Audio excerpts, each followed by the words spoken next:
Kong Daming hastily said, "No need, Uncle Xiang, you should rest, I'll go.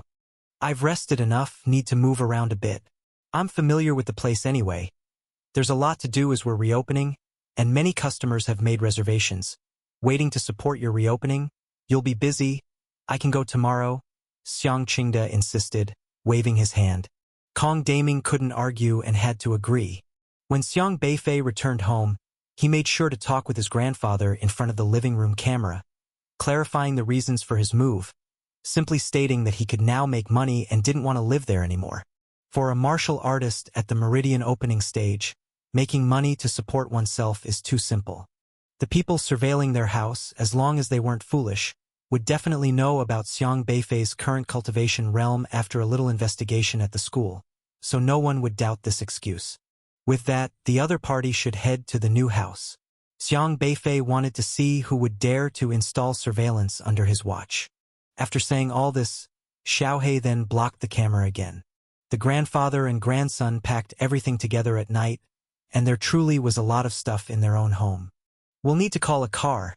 There's no elevator, and we'll carry it down together later." Xiang Qingde contemplated on how to move in a hassle-free way. "I can handle the stuff myself. Grandpa, you don't need to worry. Just rest on the side," Xiang Beifei said. "How can that be? You can't move so much stuff alone. Grandpa can still work. I'll help you carry it." Xiang Qingde worried his grandson would wear himself out. After all, moving was a tough job. Xiang Beifei said with both amusement and frustration, "Grandpa, why do I always feel like you've forgotten again that I'm a martial artist?" "What about martial artists? Many martial artists still hire people when they move," Xiang Qingde said. Xiang Beifei stamped his foot again, and all the packed boxes wafted up, floating in midair, lighter than a feather. Lighten the weight of the items, then lift them all up with spiritual power. Xiang Qingde watched all this in wonder.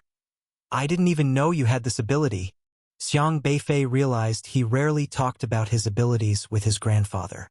He smiled, set the items down, glanced at the ceiling camera and said, "Don't worry. From now on, I'll handle everything, and Grandpa can rest." Xiang Qingde was stunned for a moment, staring blankly at Xiang Beifei. There was once a time when he was cautiously protecting his grandson, guarding his self-esteem, teaching him the principles of striving upwards, hoping he wouldn't give up on himself. But ever since awakening the system, his grandson had changed, becoming diligent and cheerful, now even a martial artist at Meridian opening stage, possessing the ability to protect himself. It took a while for Xiang Qingde to come back to his senses, and then he smiled. The awakening system really is a good thing. He suddenly felt old, needing protection from his grandson. That was fine, as it pleased him to see how sensible his grandson was. Moving wasn't difficult. Ordinary awakeners often need a moving company and a rented vehicle which costs money if they don't have a space-oriented system. Xiang Beifei didn't need any of that, he just had Xiaohei spit bubbles. "Xiaofei is now a big star.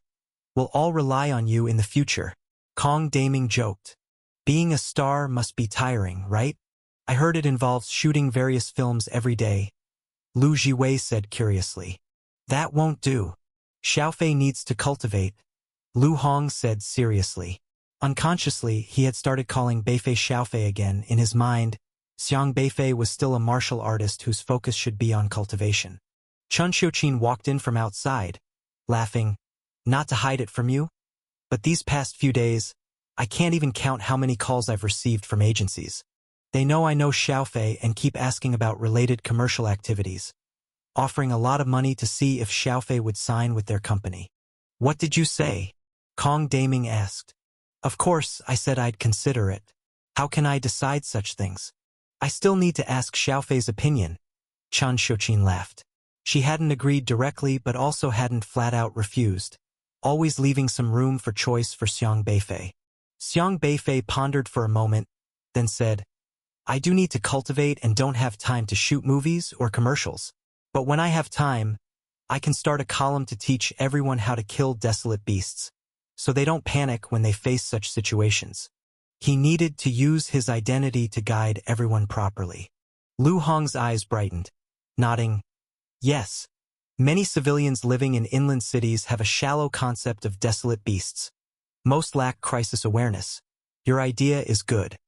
Powerful desolate beasts were commonplace for martial artists, but for civilians, encounters were rare, so it was only natural for Xiang Beifei, as a martial artist, to conduct promotional activities for martial artists. That's great. I'll help you promote it. As a celebrity, you need to specialize in one direction, and as a martial artist, you should do it in the way of a martial artist. Chen Xiuqin, also partially involved in the entertainment industry, had met many stars and knew how to handle marketing. As Xiang Beifei's #1 fan mom, Chen Xiuqin was more than happy to help Xiang Beifei. This matter was thus settled. Xiang Beifei didn't need to do anything. After the next semester started, when he went on missions to the outer wilds, he would casually shoot a couple of videos, a simple task. But speaking of which, does she really think she can do whatever she wants with my reputation? The last person who tried to use Xiang Beifei's name to make money was already taken care of by him. This time she again thinks of making him the scapegoat without consulting him, which is clearly a deliberate attempt to push him into the limelight. The Alliance's reason for exposing such a genius is actually very clear. The main reason lies in the fact that Xiang Beifei is a disciple of Elder Luo. Elder Luo and the Alliance are not on good terms. People in the Alliance even dread Elder Luo because they can't control such a system awakener who does not heed the Alliance's commands, and they worry Elder Luo might cultivate his own influence at Liangzhou University. And with Xiang Beifei being such a genius, it poses an even greater threat to them. That's why they had to take action against Xiang Beifei. A normal person once exposed finds it hard to stay low profile, drawing attention wherever he goes. By exposing Xiang Beifei like this, they effectively force him to stand with the Alliance, making him be watched by all of Zhuzhou, thus nearly leaving him no room to oppose the Alliance in secret. His every move is under the scrutiny of the Alliance. From then on, Xiang Beifei will have to comply with however the Alliance decides to arrange things. In the eyes of the Alliance, Xiang Beifei will become a piece that remote controls Elder Luo, isolating him in a special way, monitoring him and weakening his influence. But Mu Yiqing won't really believe she will obediently comply, doing as she imagines, will she? Being the paragon of an N-level awakener means I hold the initiative. Xiang Beifei. Is his name the way to leave the withered forest? A coincidence? Or, Xiang Beifei feels very unreal. His father, whom he had not met for a long time and had disappeared, had named him at a time when he was still an infant. How could he be so sure he would encounter Yumeng? Did he just casually decide his son's name? Can't you take naming more seriously? This SSR-level system awakener possesses the ability to set rules. Anyone or anything that abides by the rules around her increases her system value, and she also gains system values by using the preset rules. In short, as long as there are rules in a place, she can become stronger. Those who do not follow the rules cannot hide in her presence.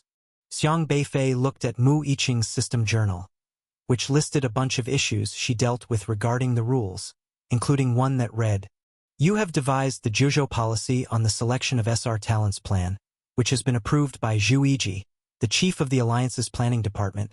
Published as a rule, currently 2,546 people are adhering to this rule, your rule value plus 2,546. The planning department of the Zhuzhou Alliance is responsible for establishing and amending the Alliance's various systems to manage every aspect of the Alliance, planning the development of Zhuzhou.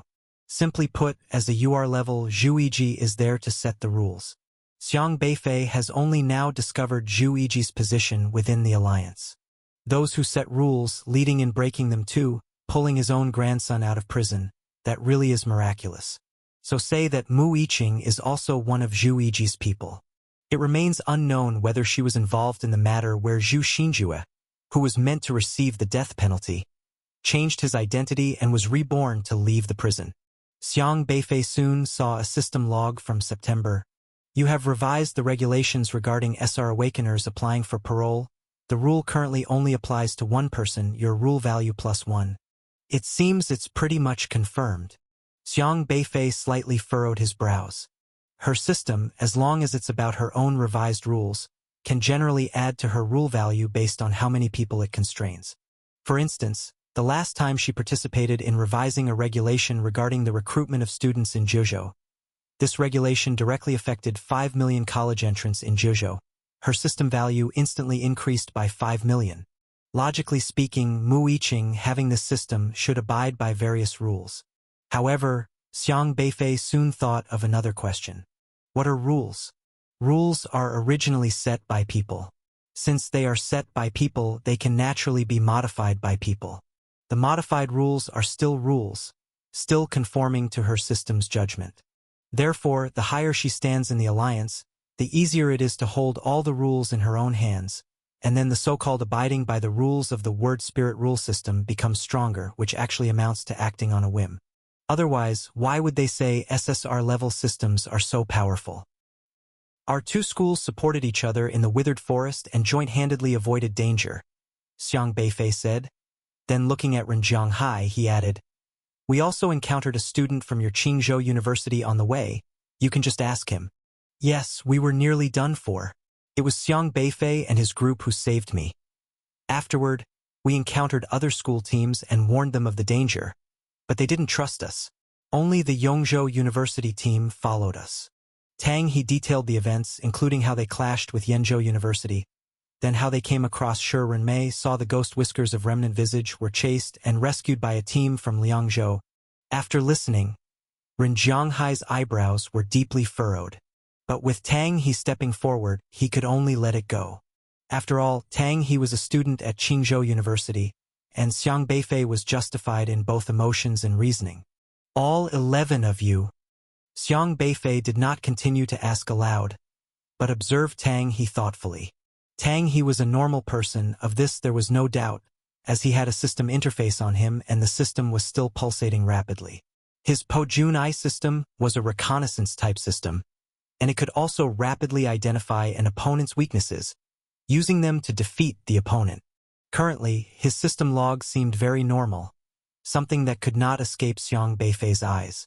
However, what Xiang Beifei found strange was, this guy, for some reason, seemed to have an almost imperceptible scent of ghost whiskers mixed about him. Was it because he had been attacked by the ghost whiskers, and hence the scent remained? As these people appeared, the atmosphere immediately became tense. Chun Baiwen, Yu Hongba, Zhu Xinjue. It was the Yenzhou University team. They hadn't expected them to also appear here. Zhu Xinjue caught sight of Xiang Beifei in the crowd, and his heart skipped a beat. Then a resentful expression appeared in his eyes, but he quickly concealed it. Since their cooperation with Qingzhou University had already broken off, they had no way to join forces to deal with Xiang Beifei. Both Yu Hongba and Chun Baiwen were slightly surprised to see Xiang Beifei. The two couldn't help but exchange looks, because just yesterday, they were thinking about joining forces with Qingzhou University to deal with Xiang Beifei.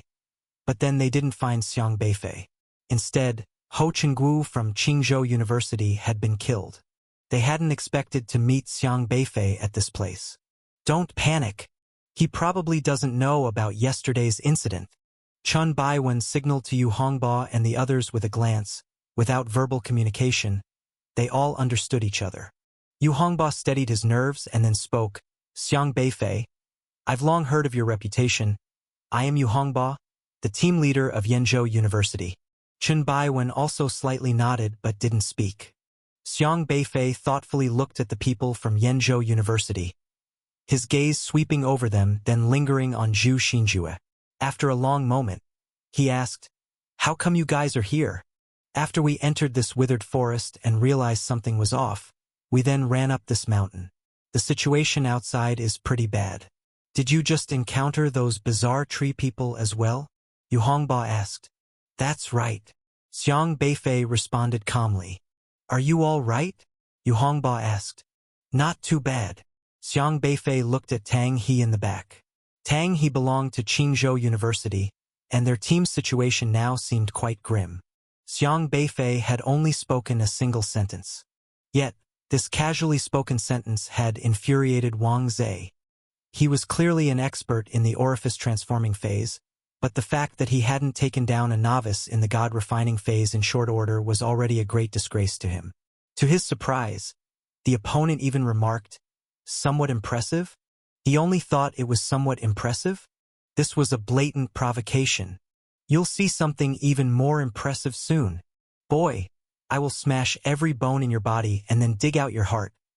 Wang Zhe bellowed, charging forward once again. His speed suddenly surged by several notches. However, just when his hand was about to grab Xiang Beifei, Xiang Beifei dodged without even looking, as if he had already seen through Wang Zhe's attack method. Wang Zhe had barely extended his hand when he reacted. Not only that, Xiang Beifei swung his brick again at Wang Zhe. Wang Zhe, somewhat annoyed, could only dodge the brick and continue to reach out from another direction. Yet, his attack missed Xiang Beifei once again. Swish, swish, swish. The two turned into countless shadows, continuously crisscrossing in the narrow corridor. But Wang Zhe was becoming increasingly horrified, because he realized that from initially being able to grab and injure Xiang Beifei, he gradually became unable to touch Xiang Beifei at all. And now, he couldn't even touch the hem of Xiang Beifei's clothing. Had the kid gotten stronger? No. His aura was still the same. His cultivation had not improved. Even in Wang Zhe's eyes, Xiang Beifei's speed was awfully slow. He could easily crush his speed, but that was only in his view. In reality, every time he tried to grab Xiang Beifei's vital spots, Xiang Beifei seemed to know his movement a second in advance and almost always dodged beforehand. Sometimes, when he couldn't dodge, Xiang Beifei would just directly use the brick to confront him. However, Wang Zhe was very wary of the golden patterns on the brick. He dared not collide with the two bricks lightly and had to withdraw his hand. But by doing so, Xiang Beifei would escape from his grasp again. How has he become so slippery? Wang Zhe felt more and more suffocated as he fought. What he didn't know was that Xiang Beifei possessed an extraordinary learning ability. Learn by analogy. If Xiang Beifei learned the way Wang Zhe fought, then by using learn by analogy, he could predict all possible attack angles. In the initial clashes, Xiang Beifei always fell behind Wang Zhe's speed, continuously attacked from various angles, and even sustained severe injuries, almost fatal in several places. However, gradually he mastered the patterns. Although Wang Zhe was very fast, every time he moved, Xiang Beifei already knew how Wang Zhe would strike, from which direction, and at which part of his body. Almost everything was within Xiang Beifei's expectation. This was the powerful aspect of learn by analogy. Swish. Wang Zhe, finding that he couldn't gain any advantage over Xiang Beifei, especially in the narrow corridor with limited space, was extremely enraged. So good at running. Let's see how you run this time. Boom. Savage spiritual power instantly filled the corridor like a majestic wave, rolling towards Xiang Beifei. This surge of spiritual power was terrifyingly formidable, booming like it could shatter a 100-meter-tall mountain with just a slight outpouring. An attack of spiritual power from the orifice transforming phase was definitely not for show. Xiang Beifei rapidly retreated to a corner before swiftly leaping up, clinging to the ceiling, as the tide-like spiritual power reached the corner and failed to turn flexibly, crashing directly into the corridor wall and dispersing. When Wang Zhe's terrifying spiritual power struck the corridor, it seemed not even to peel off a bit of stone skin. The walls of the corridor remained unmoved, and there was hardly a sound before the force was dissolved. The corridor could actually withstand a strike from the orifice transforming phase. But Xiang Beifei wasn't surprised at all. He had already noticed the peculiarity of the corridor during their encounter. It was not affected by spiritual power and could neutralize it. So, from the beginning, he had planned to rely on the corner of the corridor to cope with Wang Zhe's powerful spiritual power. At this moment, Wang Zhe also dashed over, reaching for Xiang Beifei who clung to the ceiling. Xiang Beifei's fist instantly burst into fierce flames as he threw a punch forward. Crackle! The flames shone in the air, bursting into a dazzling firelight, illuminating the entire corridor. You think this level of flame can stop me? Spiritual power surged from Wang Zhe's body once again, clashing directly with Xiang Beifei's fist flame. But at that moment, Xiang Beifei's spiritual power surged in a very strange angle, quickly burning and attaching itself onto the opponent's spiritual power. The integration between Counter-Strike and spiritual power. This ability to fuse two types of power into one had been improved by Xiang Beifei last time at the Archives building when he was dealing with Elder Luo's spiritual power probing. The most powerful aspect of it was that it could simulate the characteristics of the opponent's spiritual power with two completely different forces, making the opponent's spiritual power treat Xiang Beifei's spiritual power as one of their own. Once Xiang Beifei's spiritual power merged into Wang Zhe's spiritual power, it meant he had the chance to disrupt Wang Zhe's spiritual power intensity. Xiang Beifei needed only a slight thought, and Wang Zhe's spiritual power was ignited instantly. What the hell? Seeing his own spiritual power suddenly out of control, Wang Zhe furrowed his brows and angrily dispersed that energy. At the same time, he saw Xiang Beifei holding two bricks and smashing them towards him. He still dreaded the power of the bricks, immediately darting backwards. But then he suddenly felt something was off, sensing a slight whooshing sound rapidly approaching from behind.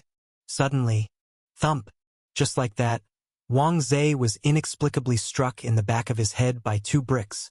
He has 4 bricks? Wang Zhe was utterly shocked. However, he couldn't turn around because after being struck by the bricks, golden patterns had already firmly spread from the back of his head, and along his neck began spreading to his body. Damn it! Wang Zhe was terrified out of his wits and immediately sliced through his own neck with his palm. Not only could he save his life by severing an arm, but in a critical moment, he could even sever his head to save himself. But without a head, his spiritual power was greatly affected, and it began to become chaotic. Although he, as a desolate beast capable of using spiritual power, relied on a human body to do so, once the human body encountered problems, it couldn't organize the spiritual power in an orderly manner anymore. Wang Zhe's headless body slanted to one side, trying to dodge away, but he did not expect that Xiang Beifei had been waiting for him in that direction. Splat! Xiang Beifei grabbed him, piercing through Wang Zhe's chest and pulling out his heart. This time, Wang Zhe's chaotic spiritual power couldn't stop Xiang Beifei, but even though his heart was pulled out, Wang Zhe was not so easily killed. Various black tendrils spread over the heart, entwining around Xiang Beifei's hand, intending to strangle him and break free. Whoosh! A fierce fist flame immediately flared up from Xiang Beifei's palm. The fist flame burned, instilling great fear in these black tendrils. Xiang Beifei's flame, naturally the bane of many desolate beasts, was something he had relied on for victory before, like when he had fought against Shi Renmei's ghost whiskers of remnant visage. This time was no exception. The black tendrils burned, twisting in terror, retracting back into the heart, while Xiang Beifei simply crushed the heart, firmly grasping the beast pill with his flames. Woof! Woof! Xiaohe proudly rushed over, wielding 2 bricks, with Wang Zhe's severed head still standing on the bricks, but the expression on his face had already solidified, even turning pallid and dimming. Just a while ago, Xiang Beifei had directly handed the bricks to Xiaohe. As for the bricks Wang Zhe saw in his hands, Xiang Beifei tossed the bricks he held, and they rapidly dispersed, transforming into granules of breath soil floating in mid-air. He had simply used breath soil to form 2 fake bricks, then used spiritual power to simulate the texture on the bricks. Wang Zhe was very cautious of the bricks and had not even had the time to contemplate the authenticity of the bricks in Xiang Beifei's hands when he hurriedly dodged. And throughout all this, Wang Zhe had never noticed Xiaohe's presence. Normally, if Xiaohe had just thrown the bricks, Wang Zhe would have been able to react and dodge. Thus, Xiaohe had been lying in wait under Xiang Beifei's directions, just waiting to catch him off guard. The entire strategy of the battle was within Xiang Beifei's calculations. This guy is really tough to kill. Xiang Beifei frowned slightly, looking down at the now dismembered body of Wang Zhe on the ground, then at the eerily silent white beast pill in his hand. This beast pill, hosted inside Wang Zhe's body, was clearly different from other unrestrained.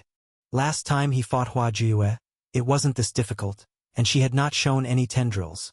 Her beast pill seemed not to have reached that stage. But Wang Zhe's beast pill appeared to have undergone a qualitative change, as if it had awakened, and his own strength had also reached the orifice-transforming stage.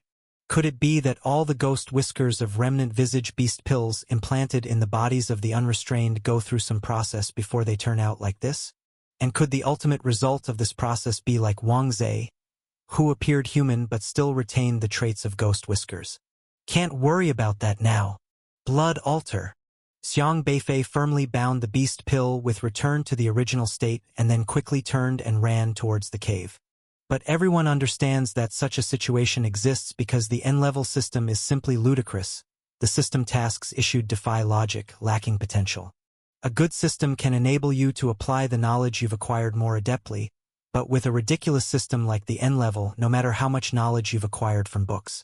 In other words, academic performance sets one's basic lower limit, while the level of system talent determines one's future upper limit.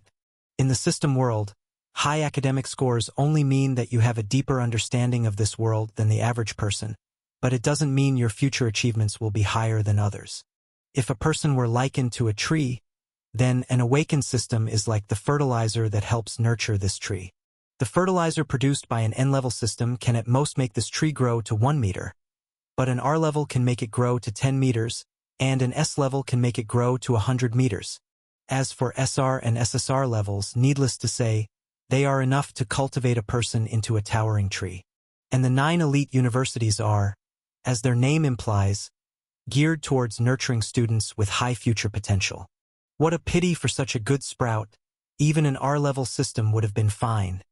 Someone couldn't help but lament. Yeah, such a waste. Others echoed in agreement, with pity, sympathy, schadenfreude. All sorts of looks were present, despite knowing that there was still a slim chance for N-level candidates at Liangzhou University. Because that exam, legend has it, is an insurmountable gulf for N-leveled individuals. Who would have thought that scoring 732 points, a school's top scorer, would face such an awkward situation? Meanwhile, everyone had better prospects for Zhuo Jing. Even though his score was only 581, over 100 points less than Xiang Beifei, the point was he was S-leveled. With such scores, he'd comfortably enter any of the elite universities and could even select a good major. Class leader is really powerful. Which of the 9 elite universities does class leader plan to choose? Someone asked enviously. Do you even need to ask? With a total score of 631 points including bonus, he can pick any of the elite universities. Yeah, an S-level 631 points are much stronger than an N-level 732 points. You've received praise from Kong Kong. Appreciation value +2. You've received praise from Lulan. Appreciation value +2. Zhuo Jing took the opportunity to harvest a wave of appreciation values again, which made him feel refreshed. Pretending to be modest, he said, "Oh, you all flatter me too much. I've already set my goal. As a member of Liangzhou, I plan to stay and apply to Liangzhou University." In fact, his decision to apply to Liangzhou University was spontaneous, as Xiang Beifei's usual performance was simply not as good as his, but the college entrance exam score exceeded his, which irked him. He knew Xiang Beifei's only chance to apply to an elite university was Liangzhou University. So, he would choose Liangzhou University. During the entrance exam, Xiang Beifei was bound to be eliminated by Liangzhou University. But currently, simply choosing which elite university amounted to becoming that university's pre-confirmed student. 581 points getting into Liangzhou University, 732 points being rejected at the door. The contrast is stark. It made him, the S-level talented student, appear even more brilliant. Many people nodded slightly, appreciating Zhuo Jing's words. Zhuo Jing glanced sideways arrogantly at Xiang Beifei. So what if you are the school topper? So what if your original score is the highest? My score of 581, it still trumps your future. Still steals your thunder. Still shifts everyone else's attention from you to me. Jealous, aren't you? Haha. Not only did I complete the system task, but I also overshadowed the school topper and collected tons of appreciation values. Awesome. Zhuojing hummed a tune to himself. Now it was time to collect his system reward. He happily looked at the system interface, at the double appreciation card, and the piercing strike, cultivation technique, and then clicked claim reward. A minute later, where's my system reward? Zhuojing suddenly petrified on the spot. Damn it, system. You swallowed my reward again. Zhuojing felt a darkness before his eyes, nearly fainting. Although Zhuojing was an S-level awakener, he had only awakened his system 2 months ago, and his cultivation was still only at the early stage of Qi controlling, so these 2 system rewards were also for early Qi controlling stage. Such rewards were something Xiang Beifei wouldn't even glance at, but he accepted them nonetheless. The reason was simple: joy. For those who had no grudges against him, if a reward was mistakenly taken by Xiaohe, he would return it. To those who treated him well, he'd show respect and try his best to help them. But for those who sought trouble on his turf, those who bullied their way to his face, there was no need to be polite. If he couldn't use it, he might as well feed it to a dog. Xiaohe, a tiny milk-white puppy, happily swallowed these 2 items and transformed them into spiritual Qi crystals, collecting them. Damn system! Damn system! Zhuojing almost went mad, still clueless about what had happened, because the last system glitch made him think the system had crashed again today. If not for the crowd, he would have already been cursing at his system. Little did he know, his reward had indeed landed in the paws of a tiny milk puppy. Because of Zhuojing's words, many people no longer envied Xiang Beifei, the top scorer of the school, and their attention gradually shifted to other S-level students, which actually gave Xiang Beifei a sigh of relief. He didn't enjoy being surrounded by people. The crowd quickly dispersed, and the other school leaders went to congratulate other students. Only Principal Li Nanxing stayed. His expectations for Xiang Beifei had not diminished from start to finish. When Li Nanxing mentioned the desolate wastelands beyond the borders, his expression turned serious. The desolate wastelands, lying outside the territory of Zhuozhou, were filled with various dangerous and powerful desolate beasts, ferocious and terrifying. The task of a pioneer was to eradicate the desolate beasts in an area and then expand the territory of Zhuozhou, securing more living space for humans. This was an extremely arduous task because desolate beasts would not be easily eradicated. On the contrary, it was the pioneers who were more likely to be surrounded and killed by the desolate beasts. That was also why the status of a pioneer was so revered. They battled for the expansion of human living space, almost as if they were tying their lives to their belts. In Zhuozhou, if one's cultivation had not reached the meridian opening realm, they were generally not allowed to go to the desolate wastelands beyond the border, because someone at the Qi-controlling realm venturing there was akin to courting death. I don't understand what those people at Liangzhou University are thinking. They actually set up such an entrance examination, Li Nanxing said with dissatisfaction. It was as if they were blatantly telling everyone, N-level awakeners need not apply. But he was just a high school principal and could not meddle in the affairs of Liangzhou University. No matter how unfair he felt it was, there was nothing he could do. Of course, you don't have to worry, as you are not at the Qi controlling stage, so the examination they set for you should be in a simulation training ground. Elite universities have simulated training facilities, which means they will, Li Nanxing said. Xiang Beifei fell into deep thought. Entrance examination, venturing into the desolate wastelands? His parents had gone to the desolate wastelands and never returned. What that place was really like, he had never been there. This world was closely related to the desolate wastelands beyond its borders. Yet so far, Xiang Beifei had only seen the tip of the iceberg. The scores of Luhe High School's college entrance exam came out one after another, with joy for some and sorrow for others. There were those who scored 300, and those who scored 400, with each person wearing a different expression. The highest score at the moment belonged to Xinyu, who awakened an S-level academic god system, and scored 667 points without any bonus points, from Class 1. And at that time, Kong Shouwen's score also came out. Kong Shouwen, S-level, Language 101, Mathematics 103, Comprehensive Science 191. Introduction to Defense of Zhuozhou 118, total 513. Kong Shouwen was overjoyed. Ah, I scored 500 points.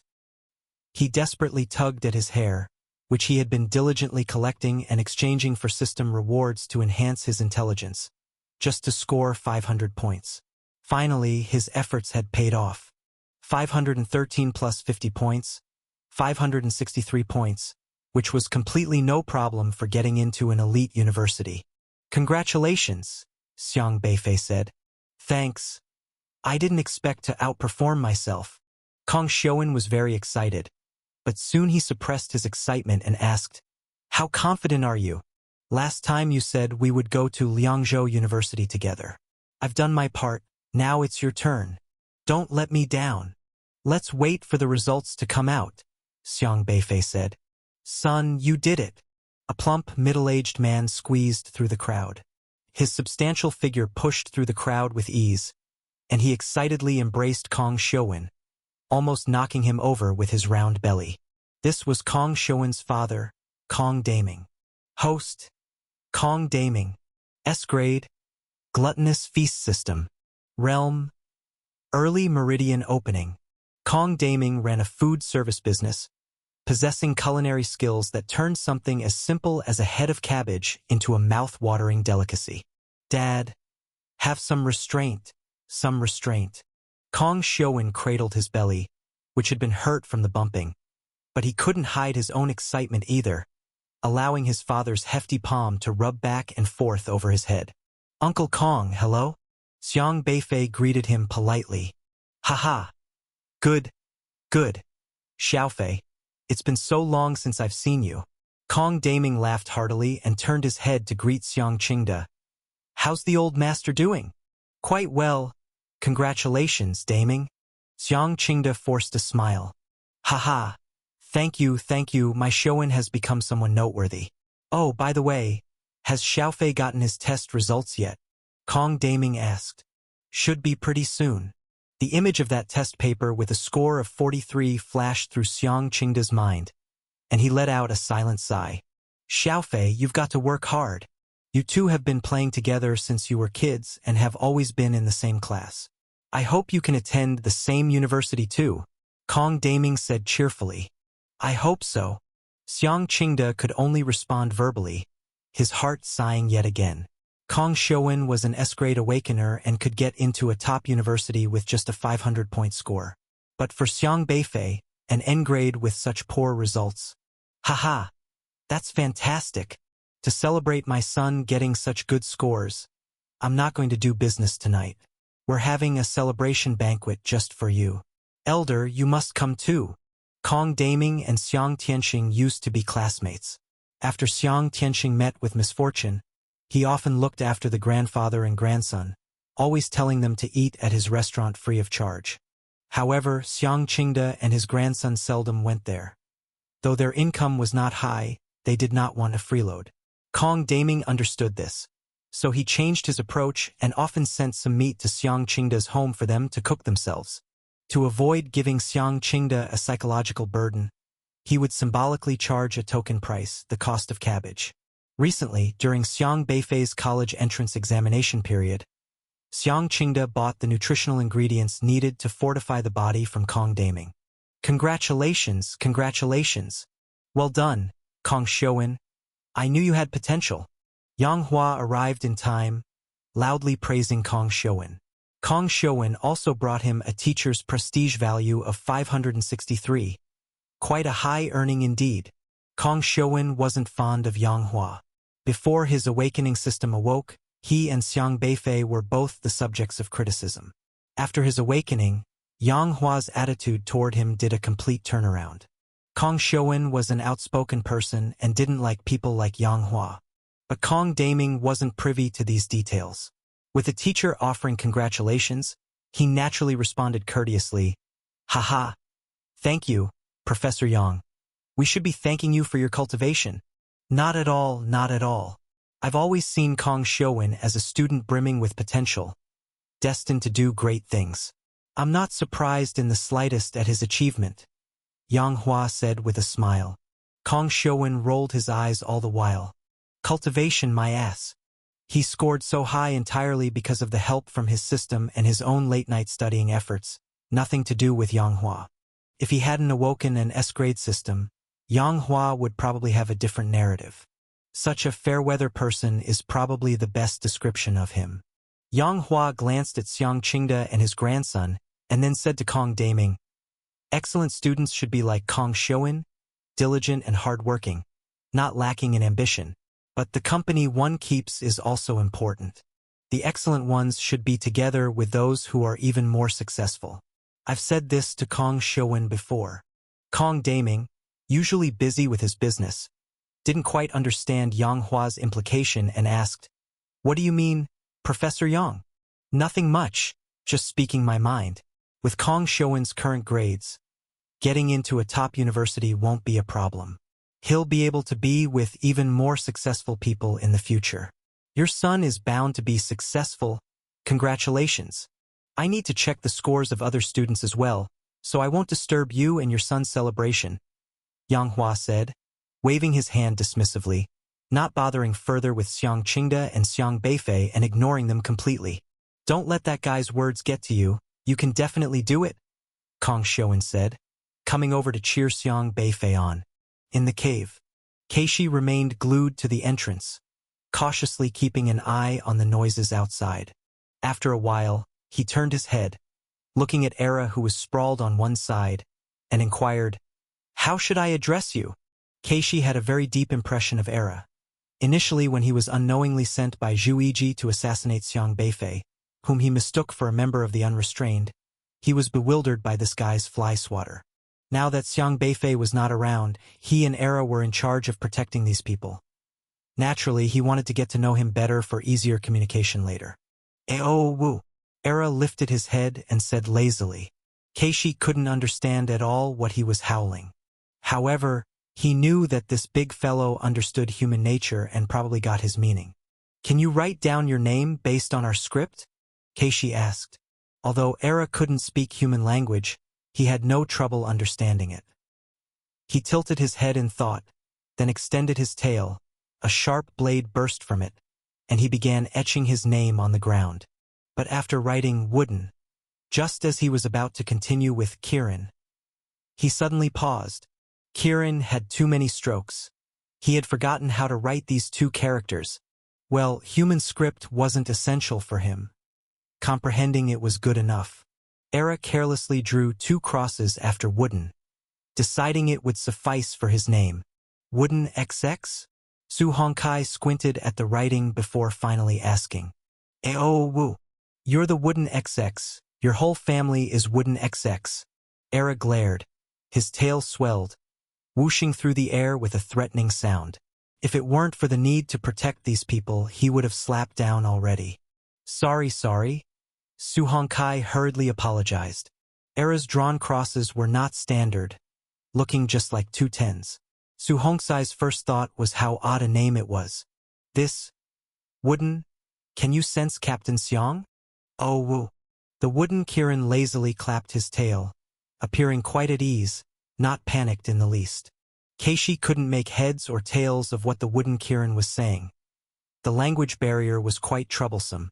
"So what's Mr. Xiang's situation right now? Will he come back, or will he not? If he'll come back, nod your head. If he won't, shake your head," Keishi asked. Upon hearing this, a fierce light flashed in Era's eyes. Its tail swished threateningly, almost curling up a fly swatter to smack Keishi repeatedly. In its view, how could a being of its supreme stature be compared with a desolate beast? Not to mention something as demeaning as nodding or shaking its head. That's what dogs did. As noble as it was, every gesture was sacred. To be compared with a dog was an outrageous insult. "Eft," spat at Keishi. "Keishi." Su Hongkai and Keishi exchanged looks, at a loss for words about the odd, blue behemoth. But after all, it was left by Xiang Beifei to protect them, with greater strength than either of them. They couldn't do much about being spat on, much less if it decided to give them a beating. At that moment, more shouts came from outside. The Unrestrained had already begun investigating the canyon, searching each cave thoroughly with the intent to find the intruders. Those people were getting closer and closer. Su Hongkai whispered softly, Mr. Xiang Beifei should be all right, shouldn't he? He'll be fine, Keishi said. Captain Su, what we should worry about now is ourselves. Sitting here, we are just waiting for death, said a nervous young man behind them. This young man, named Cui Shi, was also an S-rank pioneer, looking very young, probably in his late 20s, his face pale, presumably out of fright. Mr. Xiang Beifei told us to wait here for him, said Su Hongkai. But what if he can't come back? Captain Su, you must know, even if Mr. Xiang Beifei is formidable, he is no match for the orifice transforming unrestrained. What if he's discovered and then realizes he can't help us? Then Cui Shi wiped sweat from his brow. Then I hope he leaves on his own, ensuring his safety, Su Hongkai said firmly. He doesn't owe us anything. Instead, he's already saved us once and healed our wounds. Without him, we would be nothing more than dried corpses lying in that laboratory by now. Cui Shi's face went even paler as he quickly said, I didn't mean to doubt that he would abandon us. I mean, he might not make it back in time, and then we must learn to save ourselves. Those unrestrained are obviously searching for us. We'll be found sooner or later if we keep hiding here. Then what do you propose we do? Right now, there are all kinds of powerful prohibitions outside and various unrestrained who are stronger than us. Even invisibility and spatial items are ineffective. What's the difference between going out there and seeking death? Su Hongkai asked. Cui Shi gritted his teeth and deflated after a long moment. He knew Su Hongkai was right. The current situation was indeed terrible. Their strength insufficient to defeat the unrestrained. Getting out was a problem in itself. Actually, you couldn't wholly blame him. The others all wanted to leave as well. These pioneers had all walked through the gates of hell, witnessed their companions have their bellies sliced open, hearts removed, and their blood drained while still alive. As they lay waiting just earlier, other than fear, they felt helpless. The despair had become a shadow that would last their lifetimes. The pioneers looked at each other with ashen faces. Meanwhile, more noise came from outside the cave, and it was getting closer. Have you finished checking the Desolate Beast area? Not yet. The Desolate Beast field is vast and quite special. Squad 13 is still investigating. All right, each of you check the caves thoroughly. Don't miss anything. You must have 4 people go inside to inspect the situation and report back at any time. Understood. Many whooshing sounds came from the sky as those people had begun to perform a carpet search. Judging by the sound, they were checking the caves not more than 10 meters away from them, even those on the opposite cliff walls, which were already visible from the cave entrances. They're here. This is bad. Keishi's heart sank, and he turned around and ordered, all of you, go to the inner room. If any unrestrained come in, I'll hold them off first. You must stay silent. However, no one moved. There weren't many places to hide in the room because it was just a small apartment, unable to conceal anyone through spatial or invisibility abilities. The most powerful of these pioneers was only at the mid-stage of Meridian Opening, Su Hongkai, and the rest were at the early stages. And most of the unrestrained were at the late stages of Meridian Opening. So no matter how these people hid, they couldn't possibly escape the unrestrained's perception. Deep despair had already appeared on every pioneer's face, and some even trembled uncontrollably. If I am going to be treated like that again if I'm captured, I'd rather commit suicide first, a girl muttered through clenched teeth. I really can't stand such an end for myself, Captain. Please kill me and completely destroy my body, said a man with a beard, who looked as if he was on the verge of collapse. Captain Su, please kill me too. I would rather have my body rendered to dust by the captain than suffer that kind of torture. Yes, Captain. The people here had already begun to gradually give up hope, preferring not to be laid on the operating table again and have their organs arbitrarily removed by someone as terrifying as Hu Cheng. Su Hongkai looked at his comrades slipping into despair once more, and despite his resilient nature, he couldn't help but sigh.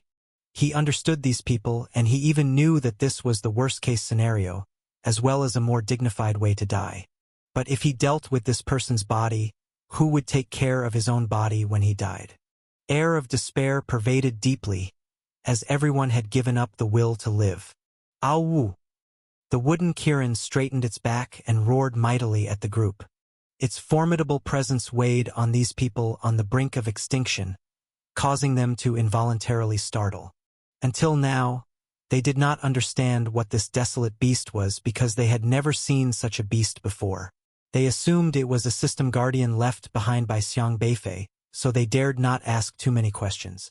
Era walked over to the wooden table, curled its tail around it, and picked up the table, with green vitality spreading rapidly, infusing the table. Suddenly, the table sprouted branches and bloomed rapidly, and soon, it had arranged a giant screen. Ow! Era unceremoniously scooped up the group of people and tossed them behind the screen, then enclosed them with the screen. It wants you all to calm down. To kill yourselves without even attempting resistance is simply too cowardly. Keishi, although not understanding the wooden Kirin's intention, still commanded. When Era had finished this, both it and Keishi also flashed behind the screen. Simultaneously, 3 unrestrained entered the cave. There was some noise coming from inside just now, a tall man said as he sniffed the air walking in. Right, they must be hiding in this place. I can smell humans, another man stated. They began to approach, and their eyes soon fell on the wooden screen. There's a wooden board here. It's behind this. I can hear their heartbeats. The tall man sneered and approached. It's over. Whether it was Cui Shi or Su Hongkai or anyone else, as they heard the sound, their hearts plunged into an abyss. Everyone clenched their fists, ready to fight to the death. Even if they couldn't win, they would not sit idly by. Open up! The tall man threw a fierce punch at the wooden board. Crash! The wooden board shattered into dust on cue. However, there was no one behind it. Huh? Where are they? The tall man was visibly taken aback. He had clearly sensed heartbeats there, but behind the screen, there was nothing. Were we mistaken? Another unrestrained was also quite puzzled. He searched around the room again, even reaching out his hand to comb through the entire room, but the scent had mysteriously vanished. It's probably those cunning humans' trick, setting up a beating heart to mislead us deliberately. They are trying to waste our time here to get a chance to escape. We can't delay any longer, said one unrestrained sagely. Makes sense. Let's move to the next cave. The tall unrestrained waved his hand and turned to leave the cave. Su Hongkai and the others stood in place, shocked by what they witnessed. They hadn't disappeared at all, nor had they set up any trick to delay time. Yet they had mysteriously evaded detection. Are you all okay? Xiang Beifei's voice appeared behind them. Does she really think she can act on my name like this? The last time someone tried to profit from Xiang Beifei's fame, they were dealt with by him. This time, without consulting him, they are making decisions on his behalf, using him as a figurehead. It's quite clear that the move is intentional, pushing him into the spotlight. The Alliance wants to expose such a genius, and their motives are quite obvious. The main reason is that Xiang Beifei was nurtured by Elder Luo. The relationship between Elder Luo and the Alliance isn't good, and the members of the Alliance are even wary of Elder Luo, because they can't suppress an SR-level awakener who does not heed the Alliance's commands, fearing that Elder Luo is building his own power base within Liangzhou University. With a genius like Xiang Beifei emerging, it poses an even greater threat to them. That's why they have targeted Xiang Beifei. Ordinarily, once someone is exposed, it becomes difficult to keep a low profile. They'll attract attention wherever they go. By exposing Xiang Beifei in this manner, they essentially force him to align with the Alliance, putting Xiang Beifei under the surveillance of the entire Juzhou, which means he can hardly act against the Alliance in secret as every move he makes is under their watchful eye. Later on, whatever the Alliance plans, Xiang Beifei will have to comply. From the Alliance's perspective, Xiang Beifei could become a piece that restrains Elder Luo in turn, isolating Elder Luo in a unique way, monitoring him and weakening his influence. But Mu Yiqing mustn't really believe she will obediently conform and act as she wishes, right? Being the standard for an N-level awakener means the initiative is in my hands. Xiang Beifei. Is his name the way out of the withered forest? Coincidence? Or, Xiang Beifei feels it's unreal. His long-lost father, who he had never met, named him at a time when he was just an infant. How could he be so sure he would encounter Yu Meng? Did he just casually decide on his son's name on a whim? Can you please take naming a bit more seriously? This SSR-level system awakener has the ability to set rules. She can increase her system value from any person or event in her vicinity that follows the rules, and she can also increase her system value by handling matters according to the established rules. In short, as long as there are rules in place somewhere, she can grow stronger. And for those who don't follow the rules, they cannot hide from her. Xiang Beifei looked at Mu Yiqing's system logs, which listed a wide variety of rule-related matters she dealt with. One of the entries stated, "You have formulated the Zhuzhou plan for SR talent selection system, which has been approved by the Alliance's planning department head Zhu Yiji, promulgated as a rule, currently followed by 2546 people. Your rule value plus 2,546. The planning department of the Zhuzhou Alliance is in charge of establishing and revising the systems for various aspects of the Alliance, managing the whole Alliance, and planning the development of Zhuzhou. Simply put, UR-level Zhu Yiji's role is to set rules." Xiang Beifei has only now learned about Zhu Yiji's position within the Alliance. The ones who set the rules, spearhead the breaking of rules, pulling their own grandson out of prison, are indeed miraculous. So it seems Mu Yiqing is also one of Zhu Yiji's people. It's just not clear if she was involved in the matter where Zhu Xinjue, who was to be sentenced to death, changed his identity to escape prison reborn. Xiang Beifei soon sees a system log from September. "You have revised the regulation regarding SR Awakener's bail applications. This rule is currently effective for only one person, your rule value plus 1. It seems nearly certain." Xiang Beifei frowned slightly. Her system will add rule value based largely on how many people are bound by the rules she revises. For instance, the last time she participated in revising a regulation regarding the enrollment of students across Zhuzhou, this regulation directly affected 5 million high school graduates in Zhuzhou, and her system value increased by 5 million. Logically, with such a system, Mu Yiqing should abide by various rules. But Xiang Beifei quickly thought further. What are rules? Rules are merely set by people. Since they're made by people, they can naturally be modified. Modified rules are still rules and still conform to her system's judgment. So the higher she climbs within the Alliance, the easier it is to hold all the rules in her hands, which means that the word spirit rule system's supposed rule-following power increases, which is essentially the same as acting at will. Otherwise, why would they say an SSR-level system is so powerful? Our two universities cooperated in the withered forest, covering for each other to evade danger, Xiang Beifei said, and then looked at Ren Zhonghai, adding, "On our way.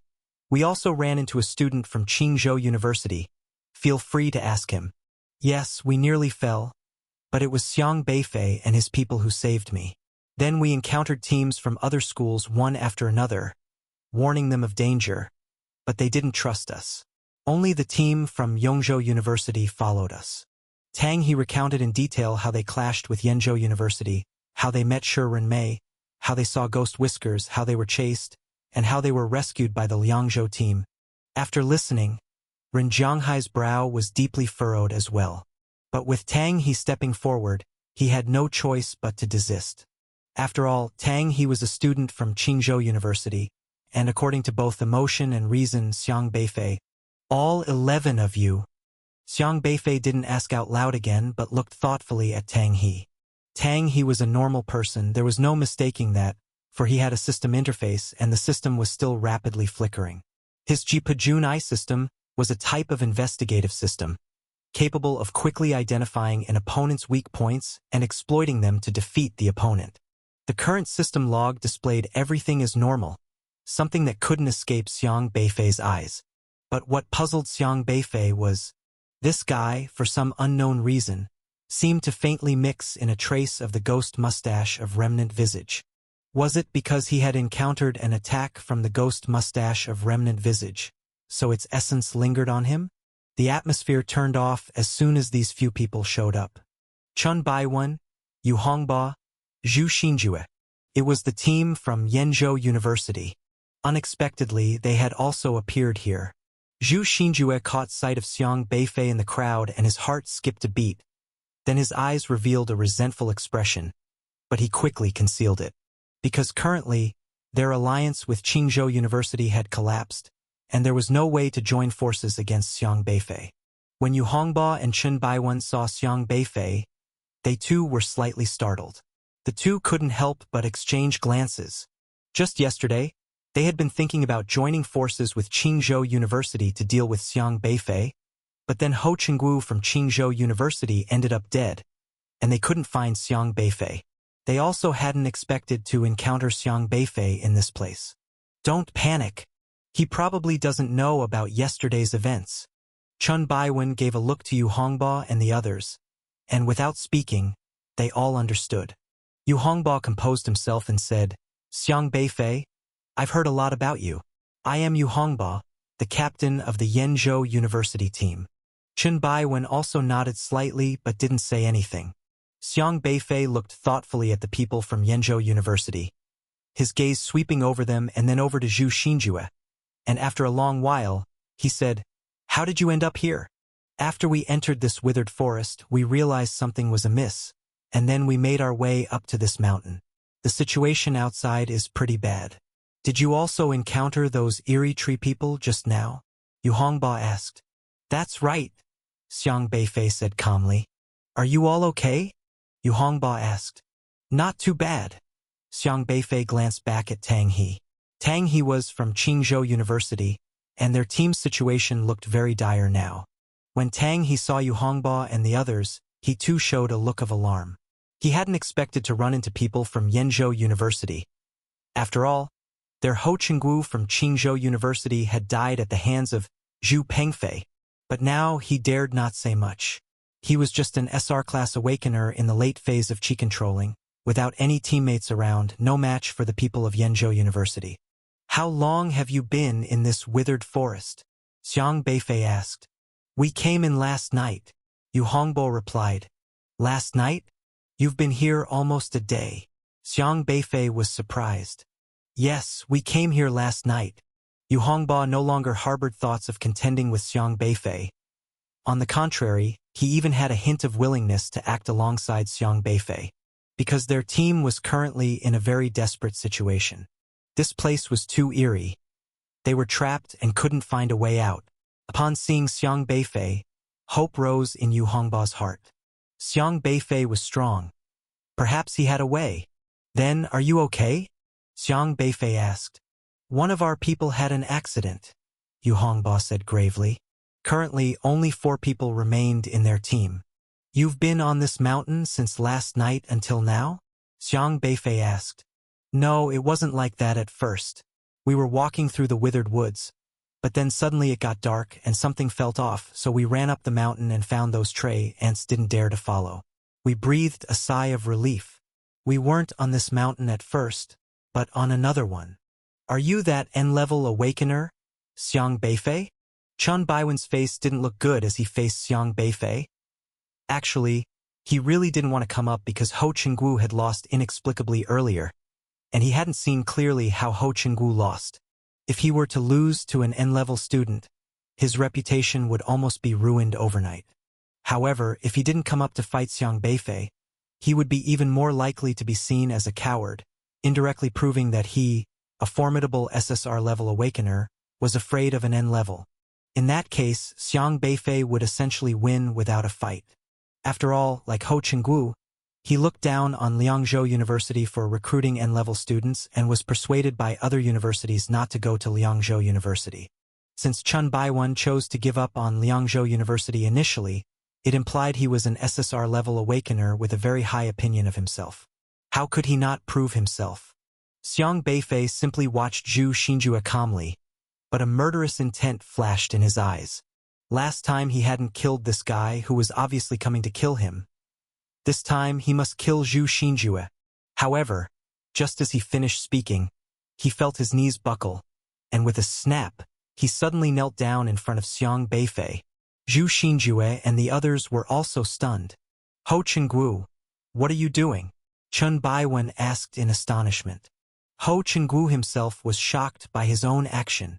Why had he knelt down? Hadn't it been agreed to let Xiang Beifei off the hook? Why was it instead that he himself had knelt down? Ho Cheng-woo's face turned beet red with anger, and he tried furiously to stand up, only to find that no matter what, he couldn't. But just as this happened, Ho Cheng-woo, with his keen eyes, suddenly spotted Xiang Beifei's figure and immediately shouted, "He's over there!" This time everyone saw clearly that Xiang Beifei was a real person. The others also saw Xiang Beifei, but because of the flood, they had a hard time distinguishing themselves. "You Hongba, you take care of our SRs. The rest of us will deal with him," Ho Cheng-woo yelled. "Right." Yu Hongba had to look after his own. Otherwise the SRs would be directly drowned by the flood. A vicious gleam appeared in Zhu Xinjua's eyes, and a giant glass orb appeared in his hand. With a flicker, the orb turned into a phantom glow that enveloped the void. "This time I'll see where you all can go," Zhu Xinjua sneered coldly. The glass orb was a UR-level spatial system item that could render any space-transferring items ineffective. Since everyone had a forfeit talisman, Zhu Xinjua worried that Xiang Beifei might escape. Soon Ho Cheng-woo, Zhu Xinjua, Chun Baiwan, and He Chodong encircled Xiang Beifei, their powerful auras no weaker than the flood, staring intently at Xiang Beifei. "Xiang Beifei, although I know you're strong, now there are 4 of us, and I advise you to forfeit," He Chodong said. He Chodong wasn't aware of Zhu Xinjua's plan. Her objective, like Chun Baiwan's, was simply to get Xiang Beifei out of the game. Xiang Beifei looked indifferently at the 4 people in front of him. 4 people were easier to deal with than 5. "That's right, we don't want to harm you. Bow out on your own to avoid trouble," Chun Baiwan said gravely. But Ho Cheng-woo and Zhu Xinjua, standing nearby, were filled with endless murderous intent. "What are we waiting for? We need to take him down before talking about him backing out," Ho Cheng-woo shouted. This time he faced Xiang Beifei with plenty of confidence. Although he didn't know what happened that caused his defeat at the arena last time, now it was 4 against 1. No matter how strong Xiang Beifei was, in his eyes, he was definitely a dead man this time. Grinding his teeth, Ho Cheng-woo said, "Today, I will make you pay." That day, he, a dignified SSR, had been dumped into a trash can, losing all face. Today, he definitely had to kill Xiang Beifei. Parasitic within the human body? Zhao Ruizhong's brows furrowed deeply. "Through those beast pills?" "Yes." The mysterious woman nodded again. Zhao Ruizhong's face grew even paler as he asked, "Is it all because of my research? In this world, it is not only humans who possess intelligence. Many species' intelligence is not inferior to humans. This species can parasitize the bodies of the dead and act in some strange ways. Your research just happened to be targeted by such an intelligent existence. Intelligent, desolate beasts." Zhao Ruizhong's breathing became somewhat heavy. Being one of Zhuzhou's most authoritative experts on desolate beasts, he was very familiar with intelligent desolate beasts. Parasitized in the dead. Is that desolate beast called the ghost mustache of remnant visage? Zhao Ruizhong was startled and whispered in shock. He quickly recalled a paper published last year by Yi Changfeng, a professor at Liangzhou University, which mentioned a type of desolate beast that could parasitize the bodies of deceased martial artists, named Ghost Mustache of Remnant Visage. "If that's what you call them, then you are not wrong," the mysterious woman said. He asked in astonishment, "So their purpose has always been..." The mysterious woman paused for a moment and then nodded slightly. "To break through Zhuzhou's defenses." Zhao Ruizhong felt very heavy inside. "You've actually figured it out already, haven't you?" the mysterious woman said. Zhao Ruizhong sighed softly. Since joining the Wufu Desolate Beast Research Company, he had been researching the beast pills of desolate beasts for years, hoping to develop a high-tech solution that could help martial artists combat desolate beasts using the power of the beast pills. He had thought that Wufu Desolate Beast Research Company was an upright commercial entity, but he had never imagined it was a place controlled by the unrestrained. It was only when he came in last time with Zheng Xian and saved an unrestrained person that he discovered they were transplanting beast pills into humans. This crossed a line for him. His original intention in researching beast pills had always been to help pioneers control desolate beasts to combat other desolate beasts, thus reducing casualties, not to implant beast pills into human bodies. He focused on his research daily and rarely concerned himself with company affairs, thinking that the company was merely commercializing his research. When he seriously started investigating, he found that many of the desolate beasts on the market had mutated, like the previously edible giant barbarian ox, which had become toxic. The giant barbarian ox was a well-known food source, and this toxic mutation in the desolate beast was effectively cutting off Jojo's food supply. After he noticed this issue, he realized the mutation of the giant barbarian ox was greatly related to one of his previous research outcomes. It wasn't just the giant barbarian ox. Various other edible desolate beasts seemed to be gradually mutating, as if someone was intentionally cutting off Jojo's meat supply and disrupting the normal order of life in Jojo. Zhao Ruizhong never investigated before, but being a researcher at the company, when he did indeed investigate, he unearthed many things. These desolate beasts were cultivated through my modifications.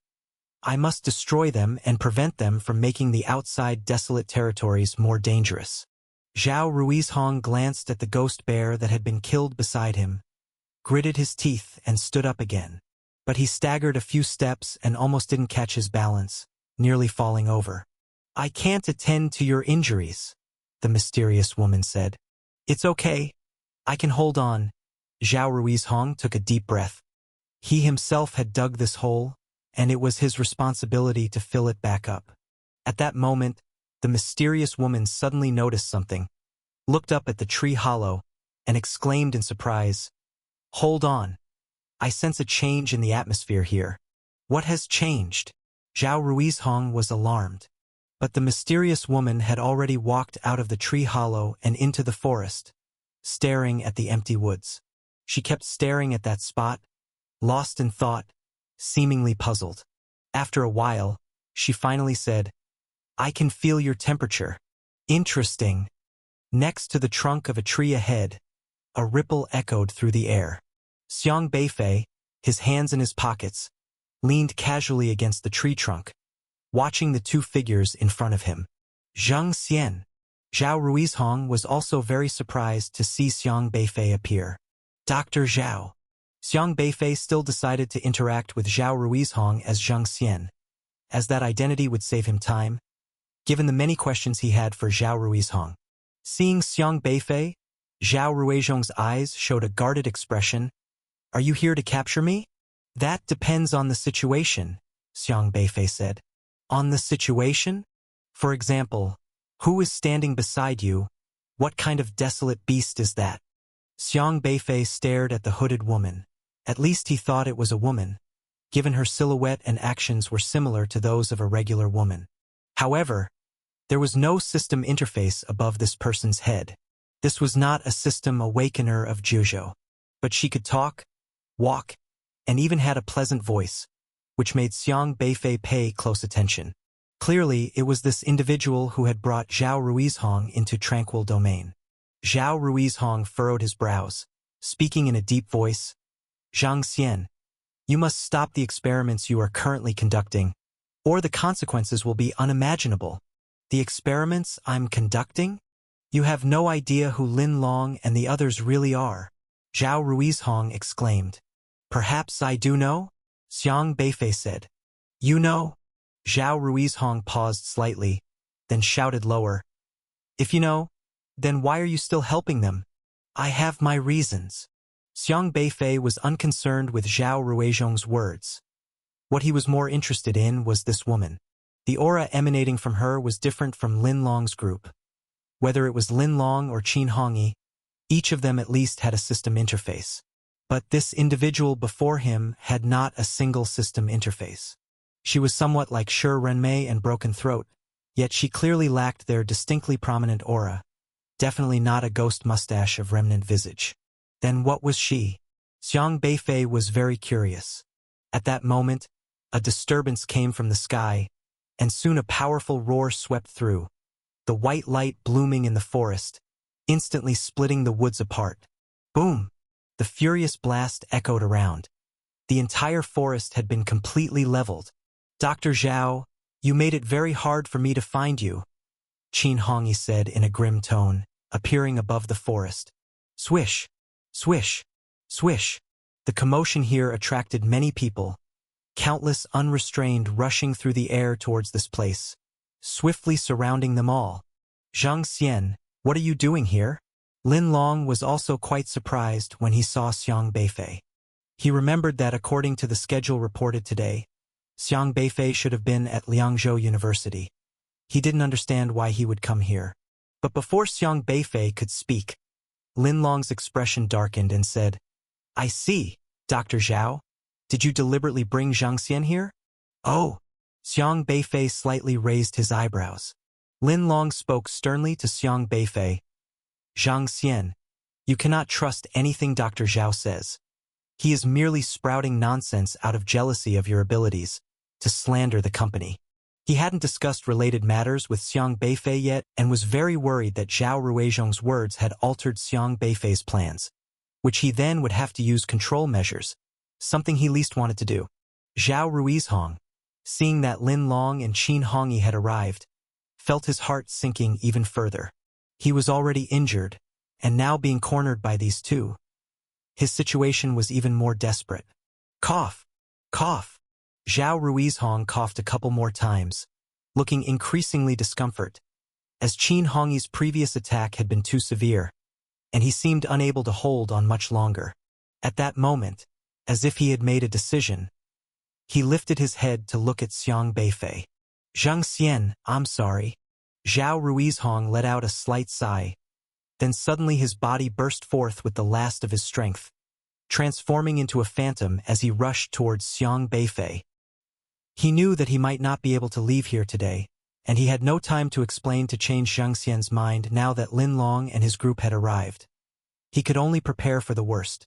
Although Zhao Ruizhong hoped Zhang Xian would turn back from the edge, with Lin Long and Qin Hongyi's arrival, he realized that even if Zhang Xian acknowledged the severity of the situation and refused to provide his abilities to unrestrained anymore, it would be futile. They would definitely use force to control Zhang Xian. Zhang Xian was currently the only talent capable of solving the flaws of the unrestrained beast pills. Without Zhang Xian, unrestrained's subsequent plans would fall through. Thus, killing Zhang Xian was the only solution Zhao Ruizhong could think of to prevent the ghost mustache of Remnant Visage from harming Zhizhou. Zhao Ruizhong was very close to Xiang Beifei. He was fighting with the last bit of his strength to attack Xiang Beifei. You're seeking death. At that moment, Qin Hongyi and Lin Long simultaneously coldly shouted and made their move without any prior agreement. Qin Hongyi unleashed a punch that sent out white spiritual power fluctuations, roaring through the air and transforming into a majestic surge of qi energy, faintly carrying the sound of wind and thunder, striking towards Zhao Ruizhong. Meanwhile, a dagger appeared in Lin Long's hand, flashing a stream of red light. The red light seemed to tear through the void, leaving a red trail in the air, howling as it approached. The two showed no mercy at all, clearly intending to kill Zhao Ruizhong before he could kill Xiang Beifei. Zhang Xian was now crucial to their plans, and they would not allow any mishap with such a person. The air exploded with intense spiritual power fluctuations. The combined force of 3 orifice-transforming experts simultaneously striking was extremely terrifying, with Xiang Beifei caught in the middle of the three, becoming an implicated party. Are you kidding me? Xiang Beifei slightly furrowed his brows. How had he suddenly become the focal point of conflict? The surrounding atmosphere was imposing, the powerful spiritual power fluctuations turbulent and raging. One was trying to kill him, 2 were trying to save him. With the 3 striking, it seemed inappropriate if he didn't do something himself. Swish! Suddenly, a golden pattern lit up in the air. These patterns appeared out of thin air, quickly spreading around Xiang Beifei, like a massive golden shield, blocking in front of Xiang Beifei. After making the incision, Gao Zhu's heart was still beating. Xiang Beifei was helping to stop the bleeding when Elder Luo uttered a light and said, "Strange. This heart is larger than that of a normal person. It's because it's too large that I'm curious. It looks more like it's been inflated or as if its potential has been prematurely overdrawn." Xiang Beifei had seen quite a few such hearts before. That's the situation, but we need to rely on. He Kaiwei and Zhu Yiji won't be causing trouble again in a short time. It's time to plan our next move. Xiang Beifei currently lacked the ability to kill He Kaiwei, but that didn't matter. It was actually better for him that He Kaiwei was alive, for there were still many uniqueness values to harvest. Whatever he exchanged, Xiaohe would take it, no negotiation allowed. If he didn't exchange, then his system would just be a decoration, something to admire but beyond reach. This feeling of untouchability would make He Kaiwei even more frustrated. Order at the school had been restored. Elder Luo took over Liangzhou University with decisive means and legitimate authority, and no one dared to object. After all was dealt with, Xiang Beifei had to consider searching for Ziho. However, just at that moment, he suddenly felt something was off. Turning his head, he found that Hua Jue had somehow already stood up. She was still alive. You really don't understand the idea of cherishing fragrance and valuing jade. Hua Jue was still laughing fervently and, before Xiang Beifei could react, she had already clutched the golden cage at her waist. The golden cage was peculiar and, in an instant, it disappeared with Hua Jue into the void. Next time, remember to have heart-to-heart talks on both sides. Hua Jue's excited voice echoed in his ears, but her figure had vanished completely, leaving no trace of her essence behind. Xiang Beifei stood up with a slight frown. A heart-to-heart on both sides. Could it be that Hua Jue, that person, had more than one heart? Somewhat unexpected, Xiang Beifei mused. This was something he hadn't anticipated. Normal people only have one heart, and he hadn't considered the possibility of someone having two. However, he had to admit that Hua Jue was very cunning. If she couldn't win a fight, she'd play dead and then use the information discrepancy between her and Xiang Beifei to escape. Xiang Beifei remained calm and did not pursue. That golden cage was unusual, not an item from the system, and its teleportation capability was even more potent. Unable to find a trace of the other party, he had virtually no chance to pursue. If he encountered her again, he would have to crush her body to examine it first. Xiang Beifei's brows furrowed slightly. Did that person fear his spiritual power flame? As if his flame was her nemesis? What was going on? You see, Xiang Beifei's spiritual power flame didn't have any particular restraining effect against martial artists. It was a simple and brutal fist flame. If the opponent was weaker than him, they'd be gone with one punch, but if they were on par with him, they could certainly block it. At most, he could burn the opponent's spiritual power through a counterattack, but there was no absolute restraining effect. Those who feared his fist flame were only desolate beasts. Since last year, Xiang Beifei had encountered every single desolate beast, and he had managed to suppress them with his fist flame, weakening their combat prowess. His spiritual power flame was the nemesis of desolate beasts. So what was the deal with Hua Jue? Actually, before coming here, representatives of the Idol faction at the council meeting had suggested that they join forces to deal with Luo Yunxian. With so many people, if they took action against Luo Yunxian together, they believed they had a chance of winning. However, there were also several members from the Leisure faction who were firmly against this idea. Their reasoning was simple. From what they saw in the video, Luo Yunxian hadn't even used his full strength when beating Zhu Yiji. If they really fought, even if they could take down Luo Yunxian together, at least some of them would be taken with him. After ending the call, Xiao Sheng was around, which allowed him to be somewhat relieved. As a god-refining level expert, Xiao Sheng could handle things if there was any unrestrained activity. He continued inquiring among some people, including Elder Luo and Yi Changfeng, and even went specifically to ask Sun Hushuan, who used to be his father's immediate superior. Strangely enough, all these people had photos of Xiang Tianxing in various group pictures, but not a single video of Xiang Tianxing. It was as if all videos related to Xiang Tianxing had ceased to exist. That was very weird. And her. He then opened his own file in the Juzhou archives.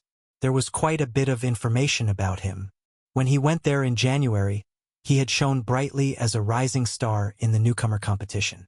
The archive contained a high-definition video of him defeating Ho Chenggu with a single blow.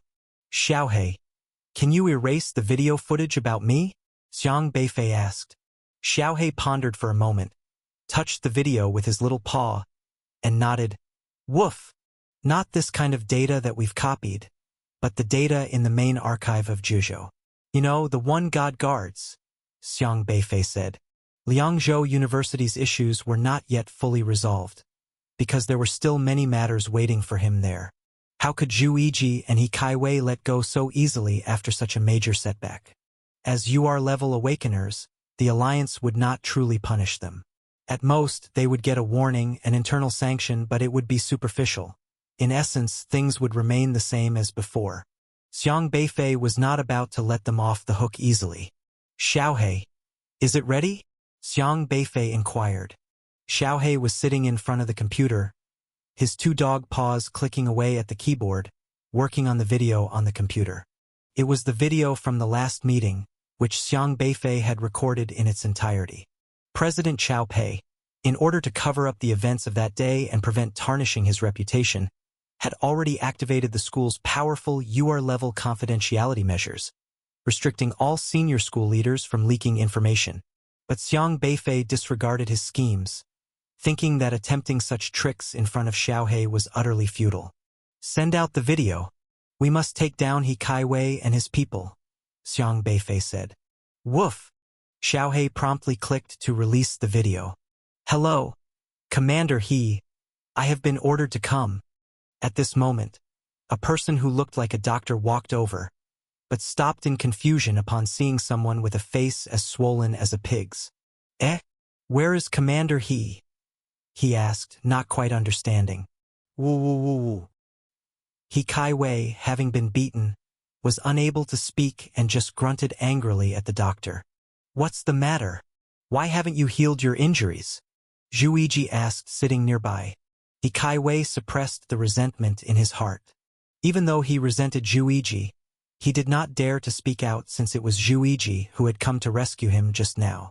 He had not yet fully grasped Zhu Yiji's intentions and did not understand why Zhu wanted to kill him, yet also save him. In fact, Zhu Yiji had never intended to kill He Kaiwei. It was all just an accident. I don't know. Professor Guo's attack might contain some bizarre and powerful element that hindered my healing, He Kaiwei muttered under his breath. Zhu Yiji furrowed his brow. He's only an SR level. How could he have caused injuries that even your system couldn't heal? Everyone who took action today was SR, He Kaiwei said through gritted teeth. Upon hearing this, Zhu Yiji's face also soured, because the ones who defeated 2 UR levels were all SR level awakeners. Today's fight was very strange. I didn't expect Luo Yunxian to be so powerful, to completely suppress our systems. How did he manage that?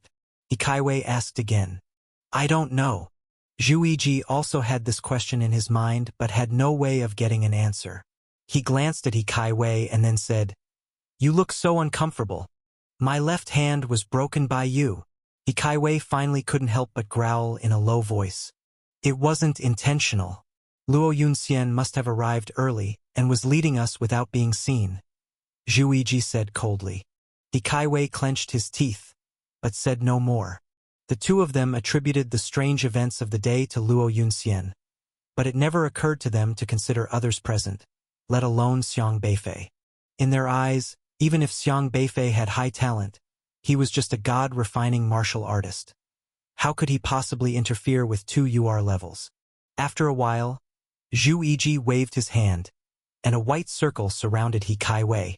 About 10 minutes later, He Kaiwei was unharmed. This was the power of the UR level square and round rule system. If it were an ordinary healing system, even an SSR level wouldn't recover this quickly. He Kaiwei got up from the ground and his heart scoffed. But just then, an aura swept through, passing through the meeting room, followed by a ripple appearing in the air. As everyone turned their heads, they saw a beam of light forcefully breaking the seal Elder Luo had set on He Kaiwei. The swollen-faced He Kaiwei instantly vanished from the meeting room.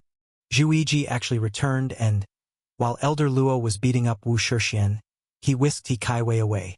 Luo Yunxian, I'll remember today's events. Zhu Yiji's voice echoed in the air as he threw down a fierce statement, but he had long since fled. As fast as he could be. Don't worry, where can you run? Elder Luo did not pursue.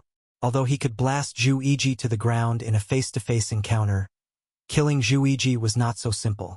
Then he turned to look at Wu Shixian, who was lying on the ground, and slowly said, running errands for others? And they didn't even think of rescuing you. Don't you find it a bit sad?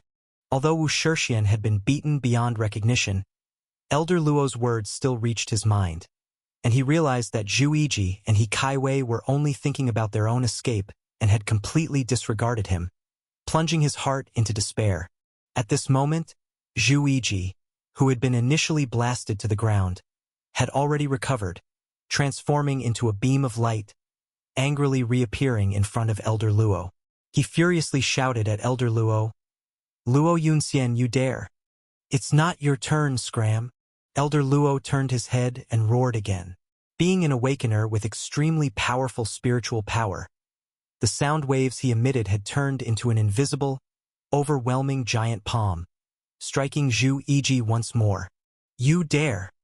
Zhu Yiji, furious, also swung out a palm, attempting to block it. However, bang! Zhu Yiji couldn't withstand it at all. His figure was suddenly flung into the air, tossed high, becoming just a small, its destination unknown. The others present were stunned once again. You should learn how to speak to your leader. The aura on Zhu Yiji's body condensed into a sharp starlight, silently swirling towards Xiang Beifei. He had to teach Xiang Beifei a lesson. To teach this ignorant man what the consequences of bumping into him were. Slap yourself. Zhu Yiji applied the ability of square and round rules beneath Xiang Beifei's feet. Within this square arena, the rule Zhu Yiji set was to slap oneself in the face. You should learn how to speak to your leader. The aura on Zhu Yiji's body condensed into a sharp starlight, silently swirling towards Xiang Beifei. He had to teach Xiang Beifei a lesson. To teach this ignorant man what the consequences of bumping into him were. Slap yourself. Zhu Yiji applied the ability of square and round rules beneath Xiang Beifei's feet. Within this square arena, the rule Zhu Yiji set was to slap oneself in the face. Zhu Yiji wanted to make it clear to Xiang Beifei who had the authority here, but the corners of Xiang Beifei's lips curled up in a mocking sneer. Are you worthy? Zhu Yiji froze sharply. His square and round rules had failed again. Then I'll do it myself. Repeated failures enraged Zhu Yiji. In an instant, his aura swept up, transforming into an invisible slap, striking directly towards Xiang Beifei's face. Xiaohei, we need to find an acquaintance to help us and settle a debt while we're at it, Xiang Beifei said. Woof, Xiaohei asked, puzzled. Xiang Beifei stood up, rubbed his fists, and said, Yang Chengze. Yang Chengze was a team leader at Yenzhou University, and he was part of Minister Zhu Yiji's team. During the incident where Zhu Xinjue changed his name and identity, Yang Chengze also got involved. Under Zhu Yiji's instruction, he used his SR-level subtle influence to sway some students who suspected Zhu Xinjue was Zhu Pengfei. After Xiang Beifei led his team out of the withered forest, Yang Chengze went on to question Xiang Beifei, even trying to pin Zhu Xinjue's death on him. Unfortunately for him, he still underestimated Xiang Beifei. However, last time Xiang Beifei's strength wasn't enough to truly influence Yang Chengze's thoughts, only able to slightly guide him. But that had changed now. Meanwhile, Xiaohei had already dashed out from under Professor Gui's feet, stretching out a little paw, and smashed the square and round rules beneath Sun Hushuan's feet. Minister Zhu. Commander He. You two are going too far. Initially restrained, Sun Hushuan finally broke free and immediately shouted in protest. Zhu Yiji's expression darkened once again. Had Sun Hushuan also broken his square and round rules? However, Zhu Yiji could no longer take action. Given today's circumstances, he was already on shaky ground, and if he laid a hand on anyone, how can this be? Lin Long appeared shocked and uncertain, unable to understand why he couldn't summon his strength anymore. Qin Hongyi also realized something was wrong, but he couldn't figure out what the issue was immediately, so he voiced out, Zhang Xian, do you really think you alone can take on all of us? Not necessarily. Xiang Beifei smiled slightly and then snapped his fingers. Whoosh, whoosh, whoosh. The space around them kept rippling, and countless golden patterns lit up, followed by the appearance of over 30 silhouettes behind Xiang Beifei. It was indeed Eternal Sleep arriving with a squad of people. Captain, are you all right? Eternal Sleep had been urgently searching for an entrance in Marquis Domain Area 15, but had no way to enter. However, Xiaohe soon found them and brought them all in. Eh? Why are there only so many of you? Xiang Beifei was somewhat puzzled. Eternal Sleep said, as soon as I got back to the Jiuzhou continent, I sent the message back. Professor Luo should already be on his way here, but I couldn't delay, so I urgently gathered other Su people from around Yuzhou and came here first. The Su people behind Eternal Sleep, each one was a god refining stage elite. They were dispersed in every corner of Jiuzhou, secretly carrying out various missions. Eternal Sleep knew how to contact them. Worried about a problem here, he had brought a few nearby Su people to help ahead of the others. So that's it. Xiang Beifei nodded slightly. Even though there were few in number, thankfully they were all at the god refining stage. Together with Keishi, who had just arrived, they totaled 32, and their combat power was already quite formidable. Just this many Su people? However, when these Su people arrived, Qin Hongyi and Lin Long both sneered. You're planning to rely on just 30 Su people to take us on? Qin Hongyi squinted his eyes at Xiang Beifei as if he was looking at something very amusing. Isn't it enough? Xiang Beifei countered. Lin Long said coldly. You dared to storm our base with just over 30 Su people. You think too highly of yourself. He flicked his finger lightly, and a powerful fluctuation surged out, emitting a sharp whistling sound in the air. This sound swiftly blossomed throughout the entire canyon. Swish, swish, swish. In an instant, countless lights flashed across the sky. These lights, carrying the whistling sound, trailed behind them shadows as they quickly appeared and stood in midair, each exuding a powerful aura that burst forth. These were all the unrestrained. In just 5 seconds, the air filled with innumerable unrestrained, densely packed, no less than 1,000, distributed in the sky, on the ground, on the cliffsides of the canyon, in the forests of the desolate beast arena, on the slopes of the valley. The countless unrestrained surrounded Xiang Beifei and the group of Su people completely, leaving no way out. Among the 1,000 people, 700 to 800 were at the meridian opening stage, over 300 were at the god refining stage, and 12 were at the orifice transforming stage. The aura of each unrestrained was at its peak, intertwining with each other to form a terrifying pressure, akin to an iron wall, sealing the entrance to the entire canyon. In the midst of the thousands of unrestrained, although there were more at the meridian opening stage, which might be considered negligible, their prowess didn't lie in their cultivation but rather in the terrifying aura emanating from the 700 to 800 together. This aura linked in a very strange manner, creating a pressure that was by no means easy for those at the god refining stage to break through. Not to mention there were over 300 at the god refining stage. Over 300 unrestrained at the god refining stage faced directly the 32 Su people at the same stage. With such a vast array, even Zhao Ruizhong, who was nearby, had never seen anything like it before. He then realized just how terrifying the organization of the unrestrained was. The fact that they could gather so many powerful experts, such a formidable combat force on the Jiuzhou continent. He could think of none other than the alliance to find a match. So strong.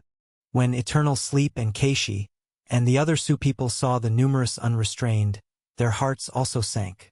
This was clearly a confrontation of disproportionate strength. The number of unrestrained at the god refining stage was more than 10 times that of the Su people, especially with 12 high-level experts at the orifice transforming stage on the opposite side. How are we supposed to fight this? Many Su people began to feel anxious inside. They were well-trained martial artists. Usually, if they were to undertake a mission alone outside, they would immediately retreat if the situation turned unfavorable, to preserve themselves. However, this mission was for Xiang Beifei. Ever since Professor Luo took over the Su Alliance, they had been ordered to prioritize Xiang Beifei above all else when outside. so they could not retreat unless Xiang Beifei gave the word. How should we fight? Eternal Sleep asked quietly. Shall we fight them head-on? Keishi also inquired. I can only handle one of those at the orifice transforming stage at most. Zhao Ruizhong was the only genuine orifice transforming stage expert among them. But the problem was that his combat strength relied on desolate beasts, and he actually had no chance against Qin Hongyi. They truly could not see any hope of winning. Everyone waited for Xiang Beifei to issue an order, wanting to know whether he would instruct them to retreat or to start the battle. But when they turned their heads to look, they discovered that Xiang Beifei was still very calm, supporting his chin as if deep in thought. Is he not panicking at all?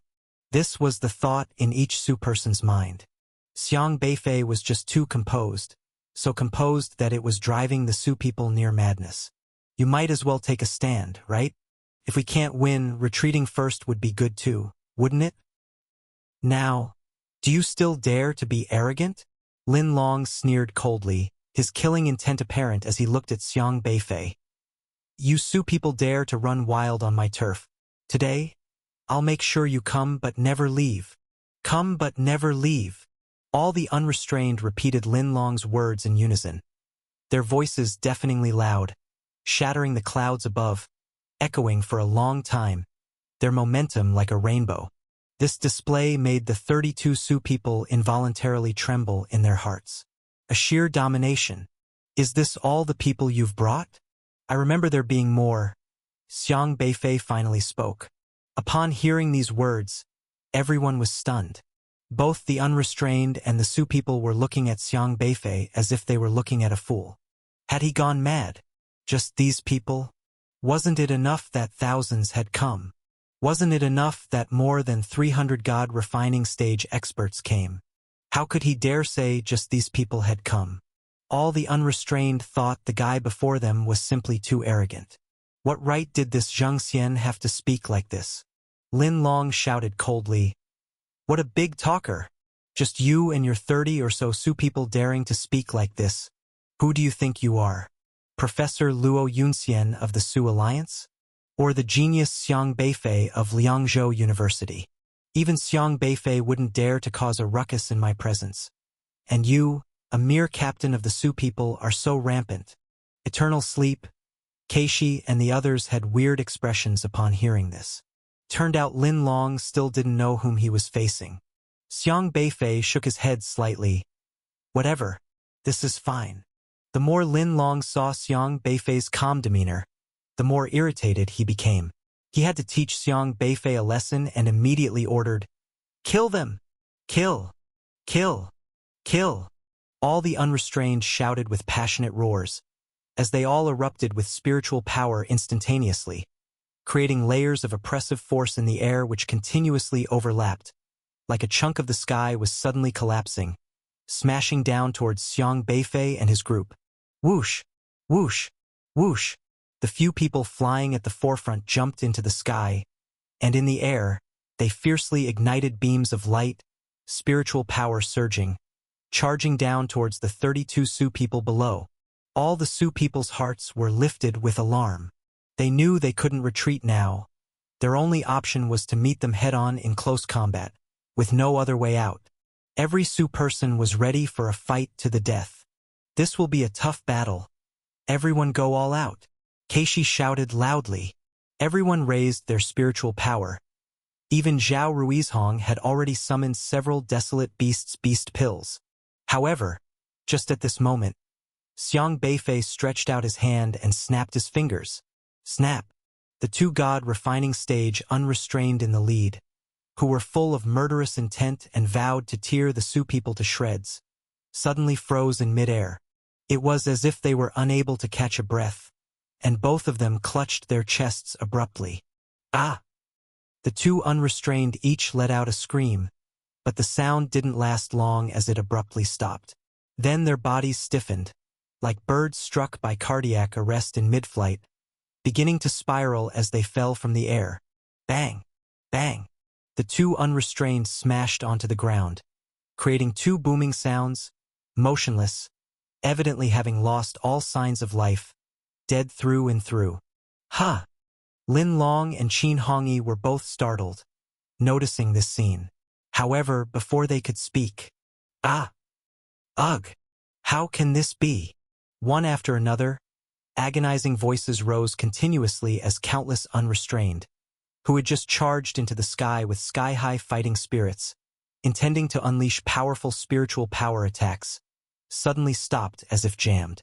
They all wobbled in the air, then one by one started to draw arcs, plummeting downwards.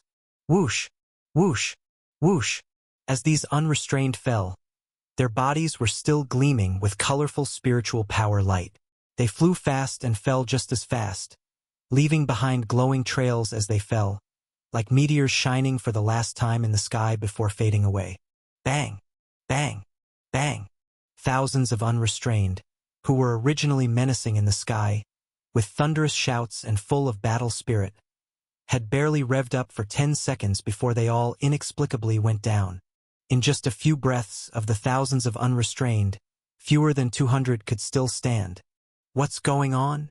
Qin Hongyi and Lin Long were both shocked in an instant. It was not just them. Even Eternal Sleep, Keishi, and the other 32 Su people, as well as Zhao Ruizhong, who were preparing to risk their lives, stood there stunned, not knowing where to direct their gathered spiritual power. What happened to the hard-fought battle that was promised? Why, before the fight even started, was it almost over? Actually, before coming here, representatives from the Idol faction suggested on the parliament that they should join forces and deal with Luo Yunxian. With so many people, if they all made a move against Luo Yunxian, they believed they stood a chance of winning. However, among these people, there were a few from the Leisure faction who firmly opposed this plan, and their reasoning was simple. From the video, it seemed Luo Yunxian hadn't even used his full strength when beating up Zhu Yiji. Should a real fight break out, even if they could band together and take down Luo Yunxian, at least a few of them would be taken away by Luo Yunxian. After hanging up the phone, now that Xiao Sheng was here, he felt somewhat relieved, for Xiao Sheng was also a master in the god-refining stage and could handle unexpected situations if needed. He continued to ask around, including Elder Luo and Yi Changfeng, and even made a point to ask Sun Hushuan, who once had been his father's direct superior. Yet, strangely, all these people had photos of Xiang Tianxing, various group pictures, but there were absolutely no videos of Xiang Tianxing. It was as if all videos related to Xiang Tianxing no longer existed. This was very odd. What about her, then? He opened his own file in the Zhuzhou archives. There was a lot of information about him. When he visited in January, he had already shone brightly there as the rising star of the new student competition, and there were high-definition videos of him knocking down Ho Chenggu in the archives. Xiaohei, is there a way you can erase videos about me? Xiang Beifei asked. After a moment's thought, Xiaohei stretched out his paw and touched the video, then nodded. Woof woof. Not these copies of data we have, but the data in the main archives of Zhuzhou. The one God protects. Xiang Beifei clarified. The situation at Liangzhou University had not been completely resolved yet, as there were still many issues waiting for him. Zhu Yiji and He Kaiwei suffered such a big loss. How could they let it go easily? As UR-level awakeners, the Alliance would not truly punish them. At most, they would receive a warning, an internal disciplinary action, but in reality it was trivial. Everything would continue as before. Xiang Beifei was not going to let them off so easily. Xiaohei, are you done? Xiang Beifei asked. Xiaohei was sitting in front of the computer, with 2 dog paws clattering on the keyboard, working on the videos inside the computer. This was the video of the incident that had occurred at the last meeting, which Xiang Beifei had recorded in its entirety. President Qiao Pei, in order to cover up what happened that day and prevent it from tarnishing his reputation, had already employed powerful UR-level security measures of the university, restricting all high-level university officials from leaking information. But Xiang Beifei ignored his attempts. Trying any trick in front of Xiaohei was simply bring a hatchet to a gunfight. Send out the video. We must take down He Kaiwei and those people, Xiang Beifei instructed. Woof! Xiaohei promptly clicked to publish the video. Hello, Commander He. I am here by orders. At that moment, a person looking like a doctor came over, but upon seeing such a pitiful figure resembling a swollen pig's head, He froze in confusion. Eh? Where is Commander He? He didn't quite understand. Woo woo woo woo. He Kai Wei, who had been beaten to the point of being unable to speak, expressed his anger at the doctor with muffled sounds. What's wrong with you? Why haven't you recovered from your injuries? Zhu Yiji asked from the side. Suppressing the rage in his heart, He Kai Wei said nothing. Even though he resented Zhu Yiji, he dared not voice it, especially since it was Zhu Yiji who had just come to his rescue, and he still hadn't completely figured out Zhu Yiji's intentions, unsure why he wanted to kill him yet saved him. In fact, Zhu Yiji had never intended to kill He Kai Wei in the first place. It was all just an accident. Don't know. Professor Guo's attack may contain some kind of powerful and peculiar substance that is hindering my healing, He Kai Wei grumbled quietly. Zhu Yiji frowned. He is just SR level. How could he cause an injury that even your system can't heal? Everyone who made a move today was SR level. He Kai Wei gritted his teeth and said. Upon hearing this, Zhu Yiji's expression darkened as well. This was because the two UR levels who defeated them were both SR level awakeners. Today's battle was very strange. I never expected Luo Yunxian to be so powerful as to completely counter our systems. How did he do it? He Kai Wei asked again. Don't know. Zhu Yiji also had this question in his mind, yet he couldn't find an answer. He glanced at He Kai Wei, then said, It's hard to watch you like this. My left arm was broken by you. He Kai Wei finally couldn't help but roar quietly. It wasn't on purpose. Luo Yunxian must have arrived earlier and led things from the shadows, Zhu Yiji said coldly. He Kai Wei clenched his teeth but said nothing more. They both attributed the strange events of the day to Luo Yunxian, without considering anyone else present, and especially not Xiang Beifei. Because in their eyes, even if Xiang Beifei had outstanding talent, he was merely a god-refining martial artist. How could he possibly interfere with their UR-level abilities? After a while, Zhu Yiji waved his hand, and a white circle surrounded He Kai Wei. About 10 minutes later, He Kai Wei was unharmed. This was the power of the UR-level square and round rule system. Under a normal healing system, even SSR-1s wouldn't recover this fast. He Kai Wei struggled to his feet, a cold snort resounding within him. But at that moment, a breath swept through, passing through the conference room, and then a ripple appeared in the air. Everyone turned their heads to see a beam of light forcibly breaking through the seal Elder Luo had placed on He Kai Wei.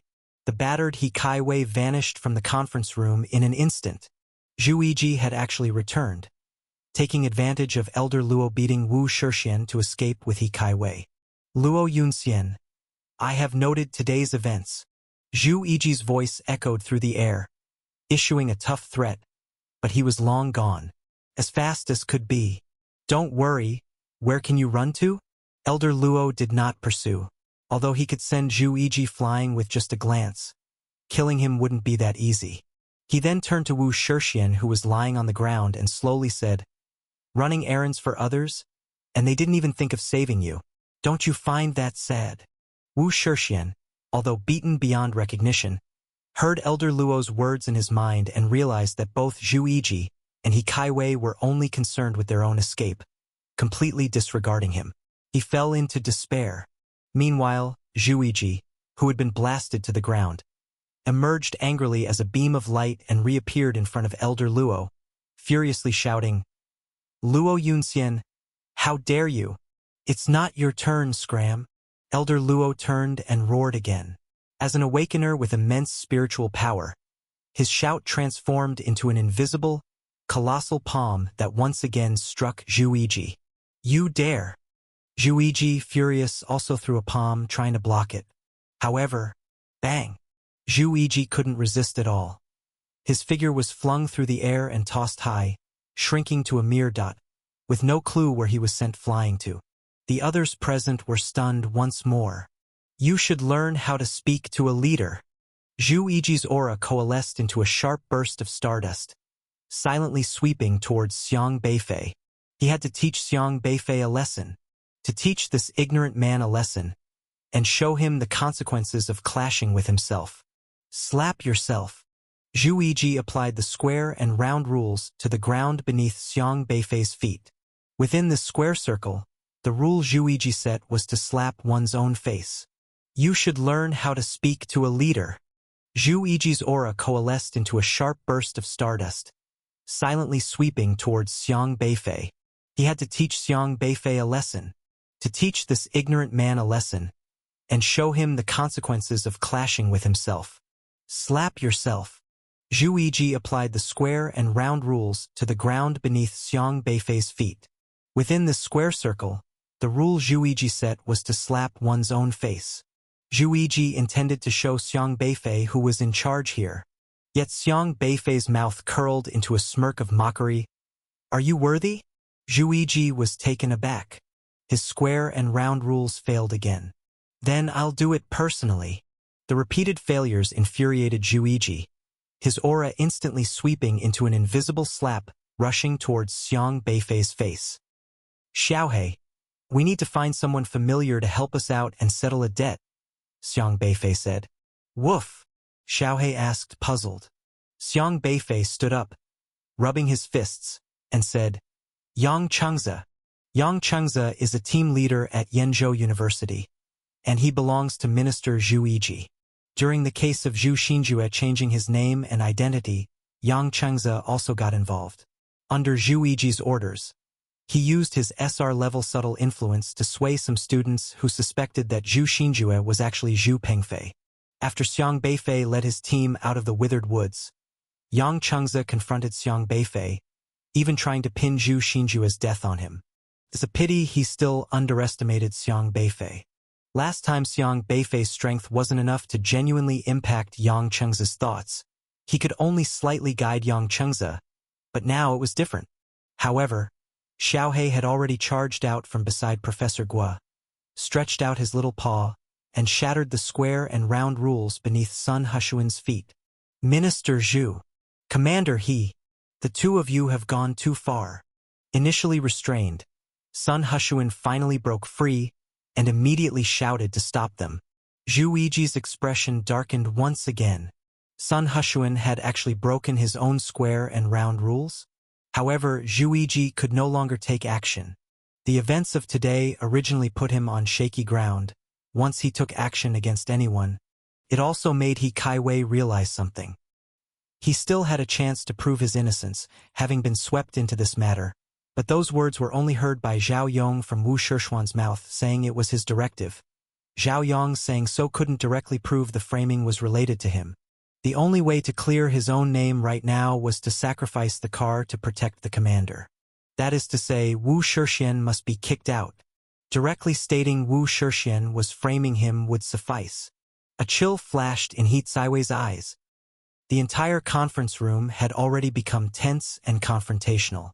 All of you, stop it. Don't be too presumptuous.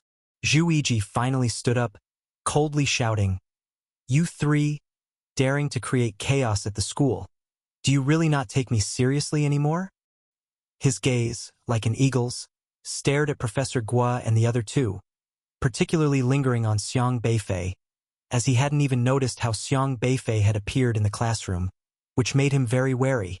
However, at this moment, Zhu Yiji's aura was like the midday sun. He was still the most powerful person here. He could still suppress these few people. He quickly looked at his system interface. Detection of Luo Yunxian getting angry. Do you want to spend uniqueness value to enhance your own defense? 10 million. However, Luo Yunxian had already raised his hand. When He Kaiwei's aura hit the invisible barrier in front of Professor Guo, it was like it had struck a solid city wall, with strange spiritual power flowing around all sides of this wall, dissolving and converting He Kaiwei's attack, then guiding He Kaiwei's attack back along its original path. Buzz. He Kaiwei was once again repelled by Professor Guo's counterattack. Specifically, he was repelled by his own aura. How could this be? He Kaiwei stared intently at Professor Guo. He had always known that Professor Guo was strong, but since Professor Guo was only at the mid-stage of orifice transforming, he had never taken the SR-level Professor Guo seriously. But he had overlooked one thing. Professor Guo only had the strength of mid-stage orifice transforming. His means of attack weren't many, nor were they powerful, but he had the strongest defense in the alliance. This kind of defense was the confidence he had to withstand late-stage orifice-transforming martial artists. For him, the strongest defense was counterattack. And he, Kai Wei, could not shake him at all. "What's the matter? Fess up," Zhu Yiji shouted. Zhao Yong slapped his head and said, Wu Shixian was muttering to himself at that time, saying Minister Zhu and Commander He both wanted to deal with Luo Yunxian. He had to take care of Professor Guo by Luo Yunxian's side first, so framing Professor Guo would depend on us providing false evidence. If he handled this affair well, he would receive great approval. Yes. There's also a person named Minister Zhu, like Commander He, also directed Wu Shixian to frame Professor Guo. Zhao Yong blurted out everything. Once he said this, the entire conference room went silent. The more than 20 Liangzhou University leaders present all gasped, chilled to the bone. Minister Zhu? Zhao Yong actually said that Minister Zhu was involved in the matter of framing Professor Guo? It must be noted Minister Zhu's frankness without evasion ability was witnessed by all. In this black square, absolutely no one would lie. The clash between the Su people and the unrestrained had escalated to a feverish intensity. Numerous severed limbs and whiskers flew about, and the air was thick with blood, the powerful bursts of spiritual power illuminating the entire sky. Though the Su people had fewer God-refining stage practitioners, they excelled in each being well-trained, and each possessing powerful systemic abilities. On the other hand, the unrestrained were essentially ghost whiskers of remnant visage, and despite being able to use spiritual power, they lacked the corresponding systemic abilities. The area of the melee surged with terrifying waves of energy. However, these God-refining stage practitioners still had to retreat, seeking other places to fight, leaving behind a space here. The atmosphere dispersed by the conflict between four orifice-transforming stage and one God-refining stage forcefully expelled those God-refining masters. Zhao Ruizhong also faced one of the orifice-transforming unrestrained. His combat relied entirely on the transformation through the beast pills of desolate beasts. Right now, he summoned an unfamiliar desolate beast, unlike any seen before, a creation combined from an earth snake, earth dragon, willow leaf flying dagger sparrow, heavenly music sparrow, shadow-deficient gray ape, invisible beast, and six-winged heavenly lion beast, plus the healing insect. These desolate beasts were initially the transformation samples of desolate beasts demonstrated by the interviewees during Xiang Beifei's interview. Zhao Ruizhong had gathered all together, then added two more types of beast pills from the wind-chasing ant and yellow-bone spider, and with the help of Xiang Beifei, forced through the resolution of their mutual repulsive forces, perfectly merging them into one. This fused beast pill could only be controlled by him, but it could exert extremely terrifying combat power. However, his opponent was not weak either. Black whiskers, sweeping across the sky, charged towards Zhao Ruizhong, clashing with his desolate beast. Boom! Boom! Boom! Violent fluctuations swept out, shredding the entire desolate beast arena. This place was originally the desolate beast arena Zhao Ruizhong aimed to destroy, protected by various powerful prohibitions, but at that moment, those prohibitions had already been controlled by Xiang Beifei. Within a few breaths, the whole desolate beast arena had been leveled, and all the desolate beasts had no chance of escape. Yet Zhao Ruizhong could only just manage to contend with one of the orifice-transforming unrestrained, while the remaining two surrounded Xiang Beifei. It's lucky I haven't yet decided to come to you for a heart transplant. Today I must kill you. Fan Fong, full of resentment, was an old woman leaning on a cane, her face wrinkled like sludge in a water channel, seemingly stamped over, the wrinkles resembling shoe prints. But the aura she emitted was no less fierce than that of younger people. In fact, for her, the old woman was merely a shell to provide protection since her true essence was a desolate beast.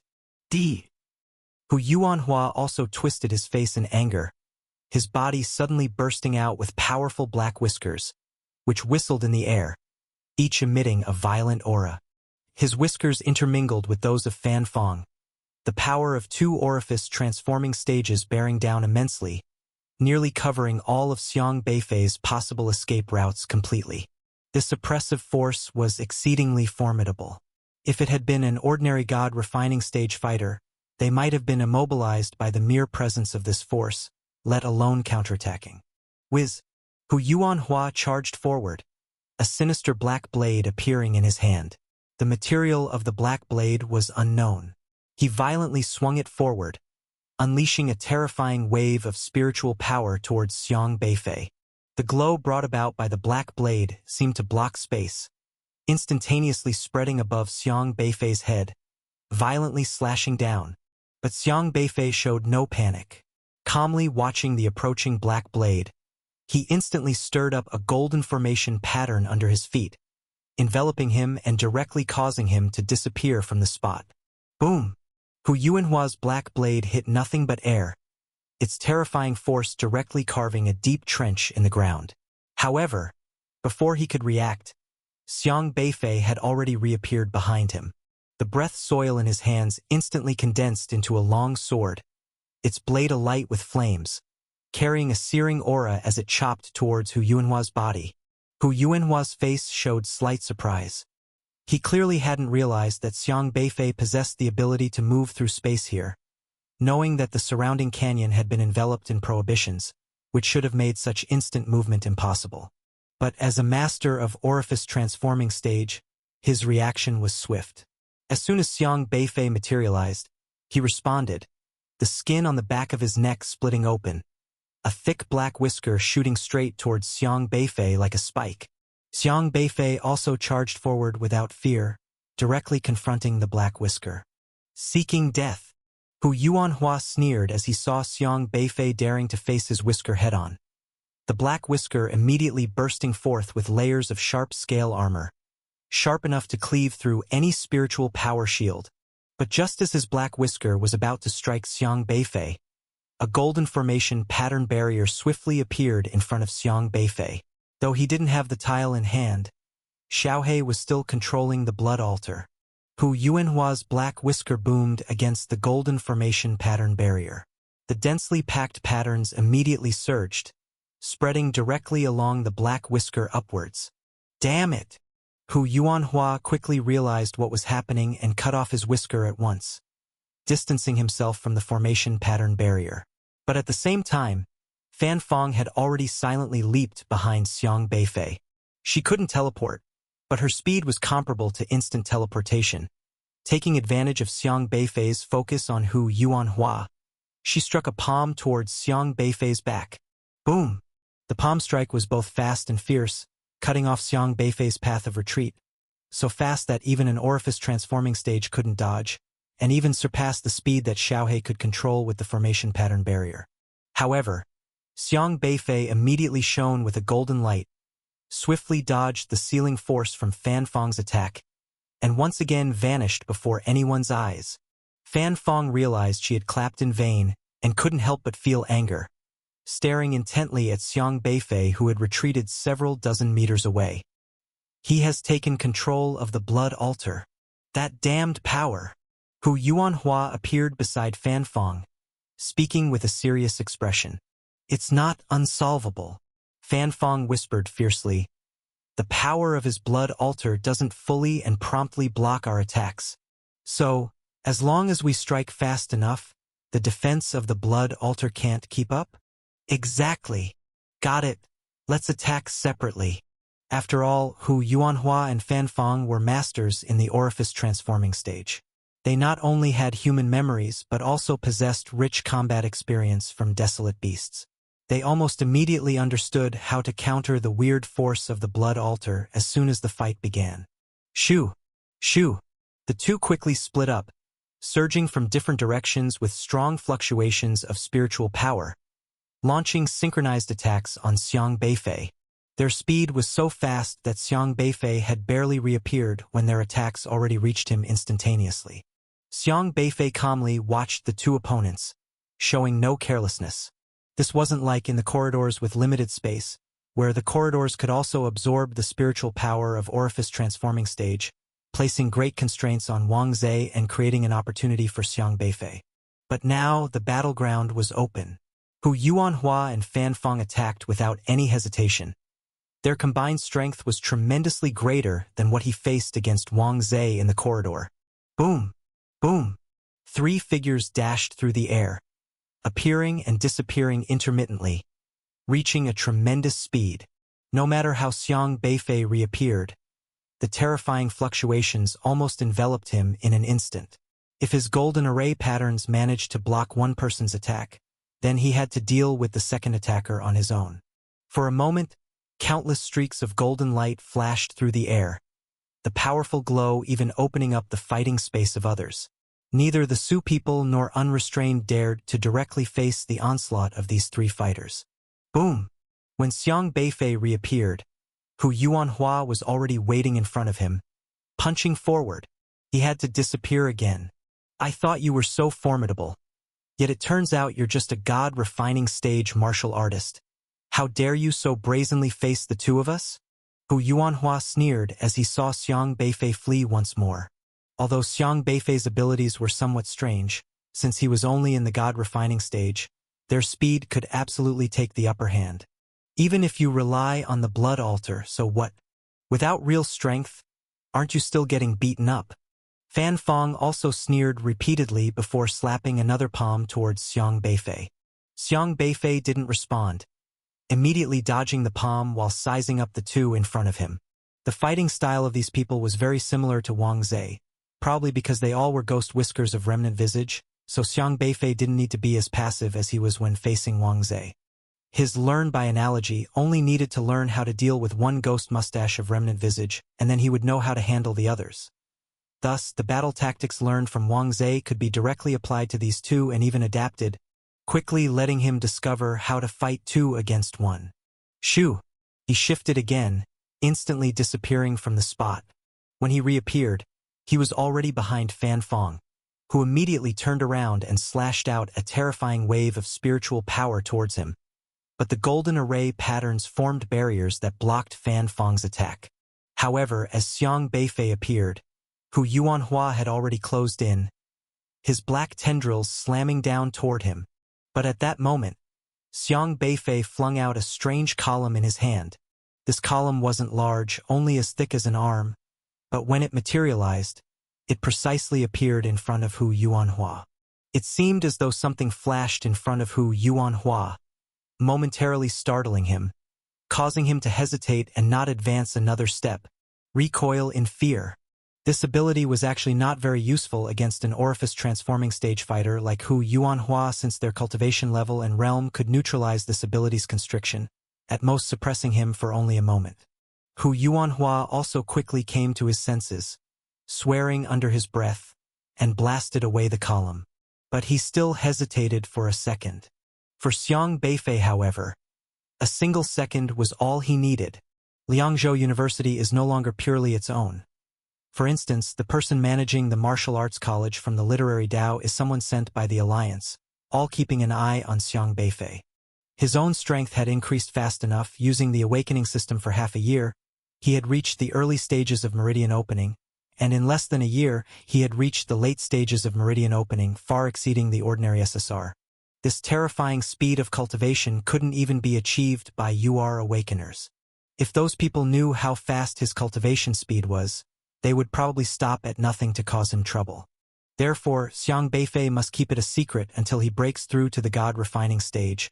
Only then will he truly have the ability to protect himself, not fearing people like He Kai Wei. And he could also unexpectedly teach those lofty SSRs and URs from the Alliance a lesson. He had already spread this news. A while ago, he even purposefully displayed his mid-meridian opening strength in front of many students. This way, he could reassure He Kai Wei. Now, He Kai Wei would definitely think it was Elder Luo who had killed those 3 people, and he wouldn't dare to act rashly. He Kai Wei and others focusing their attention on Elder Luo would instead not pay attention to Xiang Beifei, who only possessed mid-meridian opening powers. This way, Xiang Beifei could secretly continue to grow stronger. When he had sufficient cultivation, he would then be able to burst out and join the group fights. So that's how it is. Professor Guo could still accept this level of strength, but was obviously somewhat disinterested. He really wished that Xiang Beifei's cultivation had reached the late meridian opening stage. Then why did you ask about the soul matters? Professor Gua asked further. A powerful aura condensed, forming an intense sharpness that silently fell on Ma Kainian. Ma Kainian shivered inside when he saw Xiang Beifei. He was intimidated by Xiang Beifei's fearsome aura. Xiang Beifei was rumored to be able to kill late Meridian opening stage one-armed crabs with one punch. His presence here was no joke. Ma Kainian steadied his mind, cursing inwardly. He was an official from the Alliance after all. This kid, no matter how famous, was just a commoner with no power or influence. If anyone should be afraid, it should be him. Xiang Beifei, a big shot indeed, Ma Kainian said sarcastically. Xiang Beifei remained silent, giving a cold glance before walking towards Kong Daming and asking, I just saw a message on my phone. What happened to my grandfather? I don't know, he seemed unwell just now, so I helped him upstairs to rest. He's upstairs now, Kong Daming said. Got it. I'm going up to see him. Without another word, Xiang Beifei headed for the stairs. Ma Kainian, seeing himself being ignored, was quite irritated. Humph. Up to this moment not even a simple courtesy. Get lost, Xiang Beifei simply said. Yes. Ma Kainian's mind went blank. Then, without realizing it, he actually started rolling on the ground. Ha! Kong Daming and Zhang Xiang watched in shock as Ma Kainian rolled away on the ground. They were completely stunned for a moment. Ma Kainian actually just rolled away like that? This turn of events was completely unexpected for them. Why do we have to patrol the archives? Who would bother coming here to steal stuff from the record bureau when idle? I'd say even if we don't come for a year, it probably wouldn't matter. Zhou Guan said lazily, hands clasped behind his head, following Sun Zhong. Sun Zhong went up to the third floor and patrolled along a row of rooms. You patrolled the N-level talent review department. Patrol value +2. You patrolled the N-level talent dispatch department.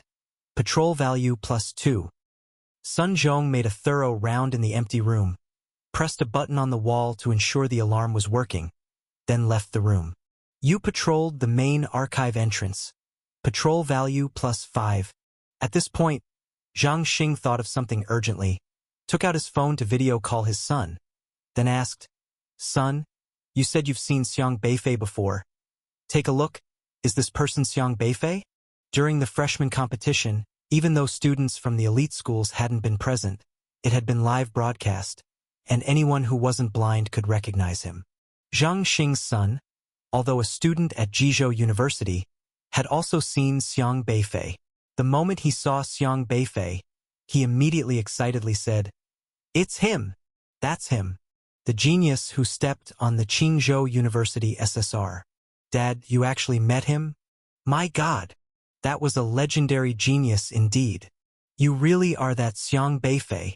Zhang Xing was also startled. His son had mentioned the freshman competition before the holidays, and even then he had been amazed by Xiang Beifei.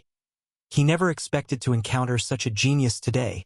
Shortly after, he quickly regained his composure and excitedly said, It is Xiang Beifei, you're right. My son is from Jizhou University and saw him last time. Xiang Beifei momentarily set aside this matter and asked, By the way, Uncle Kong, do you have any houses for rent nearby? We're thinking of moving over. A house? Yes, there's one. You should have moved here earlier. The old man always talks about saving money for you to take on missions and such. How come you suddenly changed your mind? Kong Daming asked. Xiaofei has grown up, and the house is too shabby. He won't find a wife. Xiang Qingda said seriously. Ha ha ha, that's true. Kong Daming nodded. But Lu Hong disagreed. How so? If you really like someone, who cares about the house? We need to live in a better place. The old house was a bit too dark, Kong Daming said. Leave this to me. I remember a family on my floor moved out recently, just 2 doors down from me, diagonally opposite, which would be convenient for looking out for each other if you move in. When is Uncle Kong's restaurant planning to open? Xiang Beifei inquired further. The appearance of the one-armed crab, a desolate beast, hadn't been fully investigated yet, and Xiang Beifei's main suspect was still at large.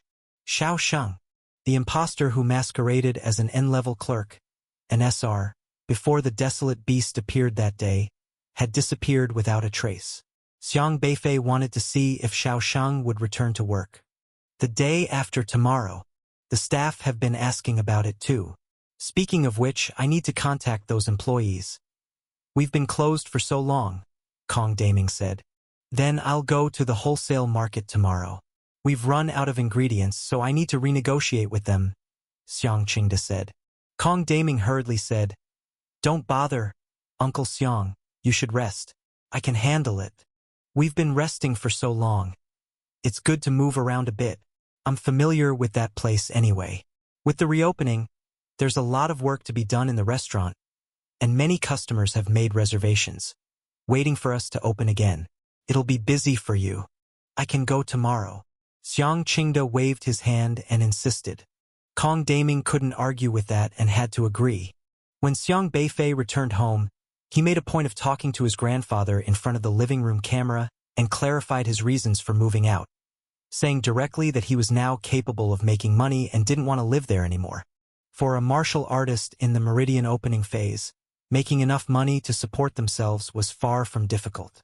The person monitoring his family, as long as they weren't foolish, would certainly find out Xiang Beifei's current cultivation realm if they inquired at the school, and no one would doubt this excuse. Thus, the person should move on to the new house. Xiang Beifei was curious to see who would dare to secretly install surveillance under his watch. After saying all this, Xiaohe proceeded to block the camera again. The grandfather and grandson packed up their belongings together that evening, and true enough, they had quite a lot of stuff. We need to call for a vehicle. There's no elevator, and later we can carry everything down together. Xiang Qingda considered the most convenient way to move. I can handle the stuff by myself, Grandpa. You don't need to worry too much. Just rest, Xiang Beifei said. How can I let you handle it alone? You can't move all this stuff by yourself. I'm still capable of working. I'll help you carry it. Xiang Qingda was concerned about his grandson getting exhausted. Knowing that moving houses was indeed hard work, Xiang Beifei was both amused and exasperated. Grandpa, why do I always feel like you've forgotten that I'm a martial artist?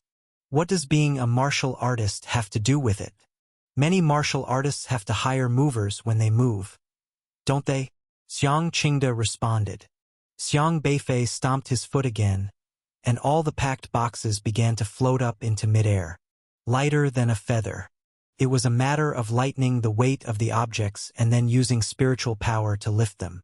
Xiang Qingda watched in amazement. I had no idea you had this ability.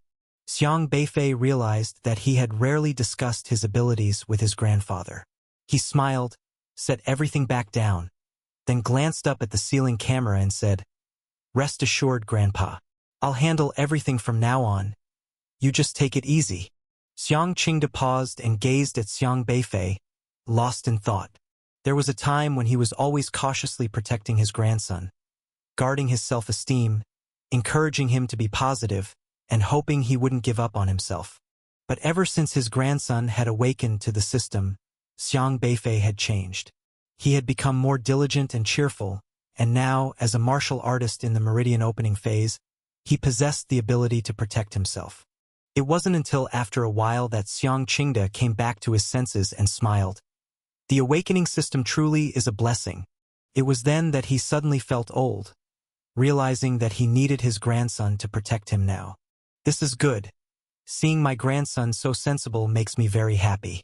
Moving house isn't difficult.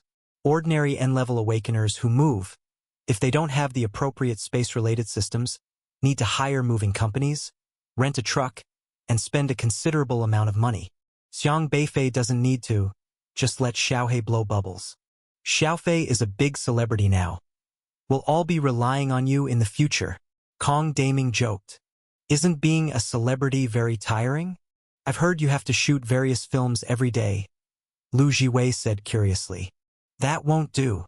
Beifei needs to train, Lu Hong said seriously. Without realizing it, he had already started referring to Beifei as Xiaofei. In his view, Xiang Beifei was still a martial artist who should prioritize training. Chun Xiuqin walked in from outside and laughed. I won't lie to you. These past few days I've received so many calls from talent agencies.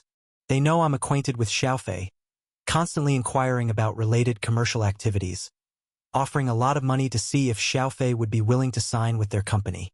What did you say? Kong Daming asked. Of course, I said we would consider it. How could I decide on such a matter? We still need to ask Xiaofei's opinion. Chen Xiuqin laughed. She hadn't agreed to anyone, but she hadn't completely refused either. After all, she had to leave Xiang Beifei some room for choice. Xiang Beifei pondered for a moment and said, I really need to train and don't have time to shoot movies or commercials. However, when I have time, I can start a column specially teaching everyone how to kill desolate beasts, so they won't be in a panic when they encounter such situations. He needed to use this identity to properly guide everyone. Lu Hong's eyes lit up, and he nodded. Right. Many civilians living in inland cities have too superficial a concept of desolate beasts, and most lack a sense of crisis. Your idea is good. Mighty desolate beasts were nothing new to martial artists, but for civilians, encounters were still rare. It was only natural for Xiang Beifei, a martial artist, to engage in promotional activities for martial artists. That would be great. I'll help you promote it. As a celebrity, one inevitably needs to specialize in a direction.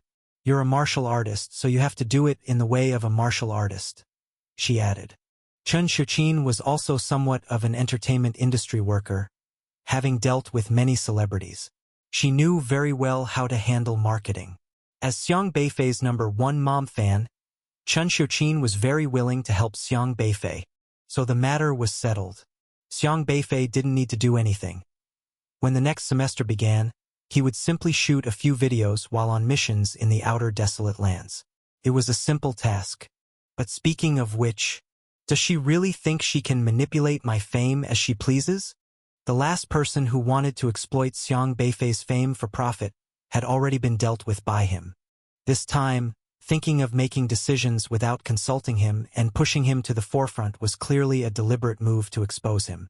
The reason the Alliance wanted such a genius exposed was quite obvious. The main reason was that Xiang Beifei was a disciple of Elder Luo. Elder Luo and the Alliance didn't have a good relationship, and the people from the Alliance were even wary of Elder Luo, because they couldn't suppress such a non-compliant SR-level awakener. They were concerned about Elder Luo cultivating his influence at Liangzhou University. With a genius like Xiang Beifei emerging, it brought them immense threat. So they were intending to target Xiang Beifei. Once a normal person is exposed, it becomes difficult to remain low-key. Wherever one goes, attention follows. By exposing Xiang Beifei in this manner, they were forcibly aligning him with the Alliance, placing him under the surveillance of the entire Juzhou, which nearly eliminated his ability to surreptitiously oppose the Alliance. His every move would be under their watch. Later on, whatever arrangement the Alliance had, Xiang Beifei would have to comply. In the eyes of the Alliance, Xiang Beifei would become a piece that could, in turn, constrain Elder Luo. They aimed to isolate Elder Luo, keep an eye on him, and weaken his influence in a special way. But Mu Yiqing wouldn't really think I'd obediently conform and act according to her plans. Would she? It's Professor Luo. Zhao Ruizhong recognized Elder Luo at a glance and was astonished to see him here. When Elder Luo was still the commander of the Alliance Beast Tide Defense Department in Juzhou, Zhao Ruizhong had worked under his command and had even been permitted by Elder Luo to research beast pills. After a series of events, he hadn't been in touch with Professor Luo for a long time and was quite excited to see him here. This was, after all, a significant figure in Juzhou today. Elder Luo also noticed this side, turned his body, forcibly broke through the canyon's restrictive seal, and instantly teleported to Xiang Beifei and the other side. Zhao Ruizhong? Elder Luo recognized Zhao Ruizhong. Although it had been several years, he still remembered him, just unsure why he was also here. Professor Luo, it's me. Zhao Ruizhong quickly nodded in response. The person he admired the most in his life was none other than someone with true character like Professor Luo. What are you doing here? Zhao Ruizhong was at a loss for words, thinking about his complicated relationship with the unrestrained. His expressions suddenly hardened. In a way, he was an accomplice of the unrestrained, and now Professor Luo was a minister of the Su Alliance. He didn't know how to explain his actions. It's a long story. We'll explain when we get back. Xiang Beifei waved his hand. Zhao Ruizhong indeed had done wrong, but he was also a manipulated person, quite reasonable, and upon realizing his major mistake, he desperately tried to make amends. Presumably, Zhao Ruizhong wouldn't avoid his responsibilities later and would cooperate with the Su Alliance to handle the unrestrained affairs. Only then did Elder Luo turn to Xiang Beifei, who he knew was disguised as Zhang Xian, so he recognized Xiang Beifei at a glance. You rascal, as soon as I heard you went alone to the unrestrained base, I hurried over with a large troop to back you up. Are you okay? Did you get hurt? All's well? I'm fit as a fiddle, Xiang Beifei replied. That's good. Elder Luo suspiciously scanned the surroundings. Eternal Sleep mentioned you found the unrestrained base? Are you sure this is the place? He had been searching for a while but hadn't found the entrance to Unrestrained's headquarters. Nor had he located the main base. Just now, it was Xiaohei who had opened a projection gate for him. Being new here, he wasn't certain if this really was Unrestrained's base. The ground near the large canyon was densely littered with a huge pile of people, stacked like a mountain. If this was Unrestrained's den, how come everyone was obliterated? Was Unrestrained such a weak force? Otherwise what? Xiang Beifei spread his hands. Why are there no Heavenly Connection Realm experts? Elder Luo then asked. He had been worried about Heavenly Connection Realm experts guarding Unrestrained's base. Worried that his own, Little White Crane and others, would be at a disadvantage, he had rushed over here nonstop. Arriving here, he found everyone laid flat. Logically, Unrestrained's people were all very powerful, but how come they had all collapsed? This didn't seem very unrestrained at all. It seems they were cautious and didn't come here, only those at the orifice transforming stage, Xiang Beifei said. Then what about the orifice transforming stage unrestrained? I finished them off. Xiang Beifei pointed at Qin Hongwu and others, who were still lying on the ground, barely alive. Their beast pills were enveloped in the aura of return to the original state. Any slight movement might obliterate them, which is why they hadn't been able to move. Eh? Elder Luo looked surprised as he scrutinized the few people on the ground, then stared at Xiang Beifei. You finished them off?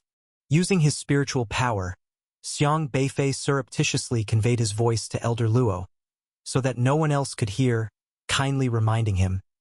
Should you be that surprised? After all, I am your disciple. There are outsiders present. Be confident. Don't act inexperienced. Thump. Elder Luo raised his hand and gave Xiang Beifei a thump on the forehead. Ow! Xiang Beifei, covering his head in pain, found his Ronin sword disguise disrupted by Elder Luo's knock. Always so cheeky.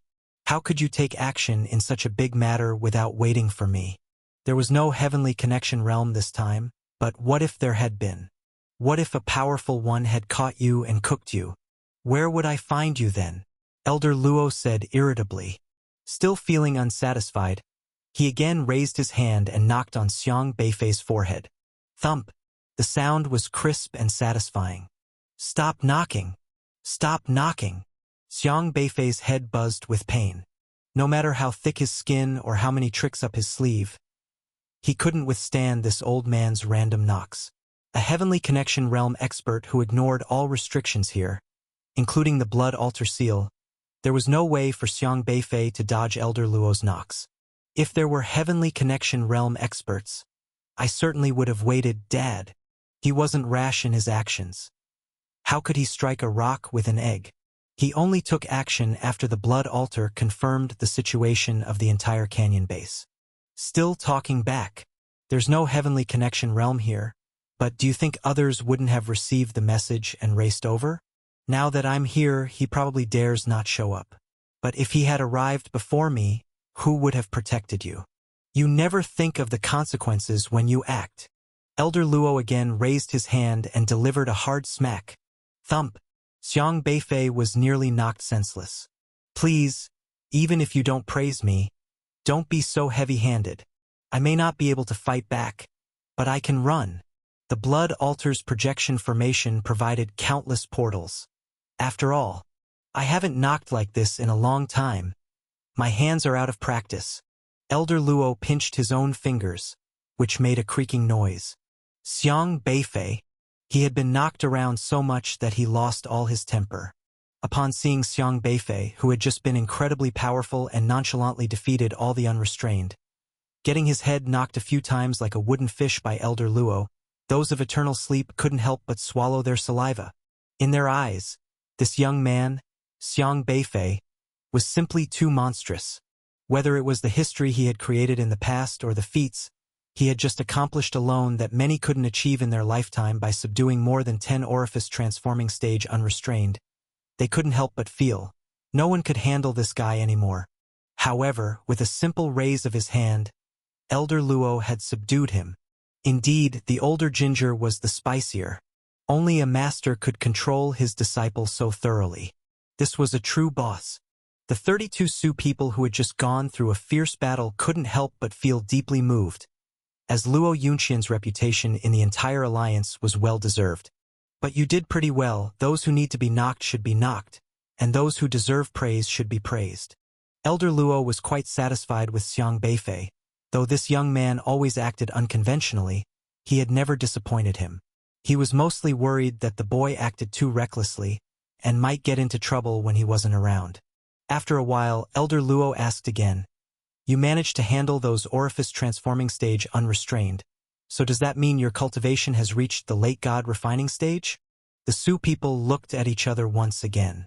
Listen to this. Is this even human talk? Reaching the late god refining stage means being able to handle the orifice transforming stage? Are your late god refining stage and our understanding of it even the same concept? Yes. I reached it a couple of days ago. Xiang Beifei nodded. I see.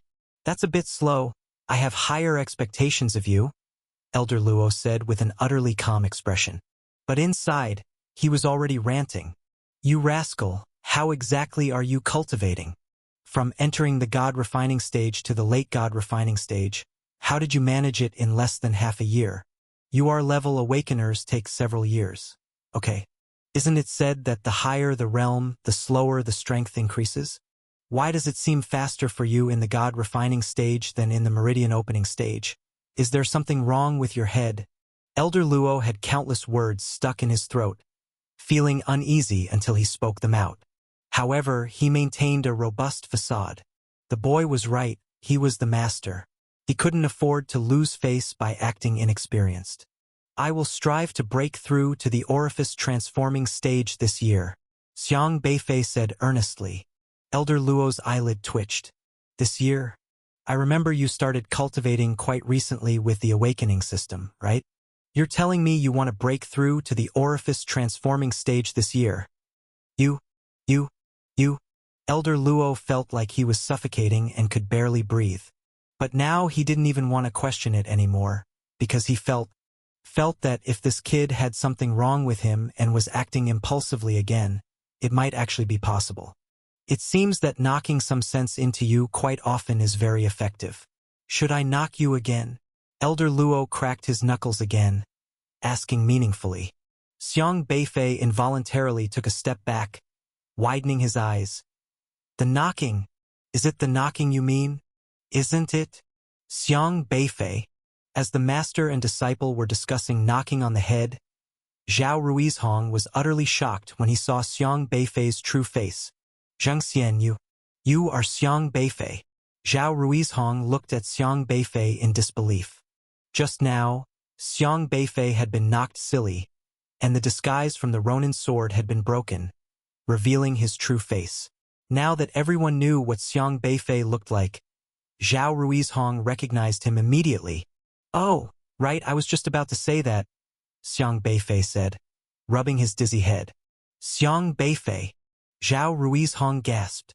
This young man was now a very famous figure throughout Zhouzhou and a creator of numerous legendary deeds. But he had never expected this guy to disguise himself as the minor S-stage meridian opening Zhangxian and come to his laboratory. He had been discussing beast pill theories and Era's hyperspace variable with Xiang Beifei recently, yet he had no idea who he was actually dealing with. Then you... My God. I was so confused. I almost killed you just now. Zhao Ruizhong thought of this and broke out in a cold sweat. He had been exploited by the unrestrained and had almost accidentally killed Xiang Beifei. If it weren't for Xiang Beifei's strong capabilities, he would have become a sinner for the ages. It doesn't matter. There are plenty who want to kill me. One more or one less of you doesn't make a difference. Xiang Beifei wasn't too bothered by this. Zhao Ruizhong. Is it really the same thing? He secretly sweated and couldn't understand how Xiang Beifei could mention such a matter so nonchalantly. What's going on? Tell the truth. Zhu Yiji barked. Zhao Yong slapped his forehead and said, Wu Shixian was talking to himself at the time. He said that both Zhu Yiji and He Kaiwei wanted to deal with Luo Yunxian, and he needed to deal with Professor Guo first. That means we would have to provide false testimony to frame Professor Guo. If he does this well, he should receive ample praise, right? There's also someone called Zhu Yiji, just like He Kaiwei, who instructed Wu Shixian to frame Professor Guo. Zhao Yong blurted out everything in one breath. As soon as the statement was released, the entire conference room went silent. The leaders of Liangzhou University, numbering more than 20, all gasped, feeling a chill. Zhu Yiji?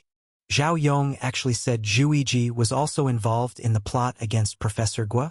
Everyone knows the frankness without evasion ability of Zhu Yiji is witnessed by all. And inside this black square, absolutely no one would lie. That means what Zhao Yong just said is 100%. The truth. Zhu Yiji let Zhao Yong reveal that Zhu Yiji was also one of the culprits? Mr. E, how is your mental defense? Are you able to block the influence of the UR awakening system like Elder Luo? Xiang Beifei asked. Many higher-level system awakeners can use their systems to manipulate lower-level ones, and Yi Chongfeng's strength and talent are only considered slightly above average in the Alliance, but not by a wide margin. Barely, many people in the Alliance have issues with Elder Luo and they want to use me to probe his secrets, so I specifically followed him to train my spiritual power. While I may not have reached his level, I can at least protect myself, responded Yi Chongfeng. Yi Chongfeng's spiritual power is incredibly strong. After all, he is Elder Luo's direct disciple. Compared to Xiang Beifei, talent does not seem to matter much, but in reality, he far surpasses other SRs. Many in the Alliance are envious of Elder Luo and naturally schemed to target Yi Chongfeng. Those coercive truths-telling and fact-obfuscating system abilities all fall under mental manipulation, so his intense training in mental defense was precisely to prevent such incidents. Having confirmed this, Xiang Beifei then said, "This matter actually has something to do with me." He eventually explained the whole course of the matter, except he omitted details about Shaoshang and his grandfather, as well as that mountain. Yi Chongfeng was extremely shocked after hearing it all. Such a serious issue. Why didn't you speak up earlier? Why didn't you inform us beforehand? If you didn't tell me, at the very least you should have told Elder Luo. Yi Chongfeng appeared very angry, even a little afraid. Xiang Beifei had spoken lightly, but Yi Chongfeng could imagine the severity of the situation at that time. What do you think Elder Luo would have done if I told him? Xiang Beifei asked. Yi Chongfeng was slightly taken aback before he finally realized the implications. I was too impulsive. He was quite familiar with Elder Luo's temperament. The overprotective old man would have charged at He Kaiwei without a second thought. However, the problem is, if He Kaiwei dared to do it, he would have taken precautions. He would have cleaned his hands off the affair completely. By then, it would be Elder Luo who would be at fault. Considering Elder Luo was already facing exclusion from the Alliance, it would be unwise to confront someone without evidence. Yi Chongfeng furrowed his brows, weighing the pros and cons of the entire situation before sternly saying, "No matter what, you must not admit to committing murder. Understand? I know." Awakeners of SR level, starting from the meridian opening phase and progressing to the God refining phase where they consolidate their souls, would need at least 3 to 5 years, if not longer. SSR awakeners also need about 2 to 4 years to reach the God refining phase. URs are the fastest. Generally, it takes about 1 to 2 years to step into the God refining phase without a problem. The videos that couldn't be deleted were the work of its machinations. There are various powerful network technology awakeners in the Alliance. Yet when faced with the video settings Xiaohe established, they were rendered powerless. No matter how they used system items, they still could not delete the relevant videos. At this time, a languid voice came from a corner. How else should one speak?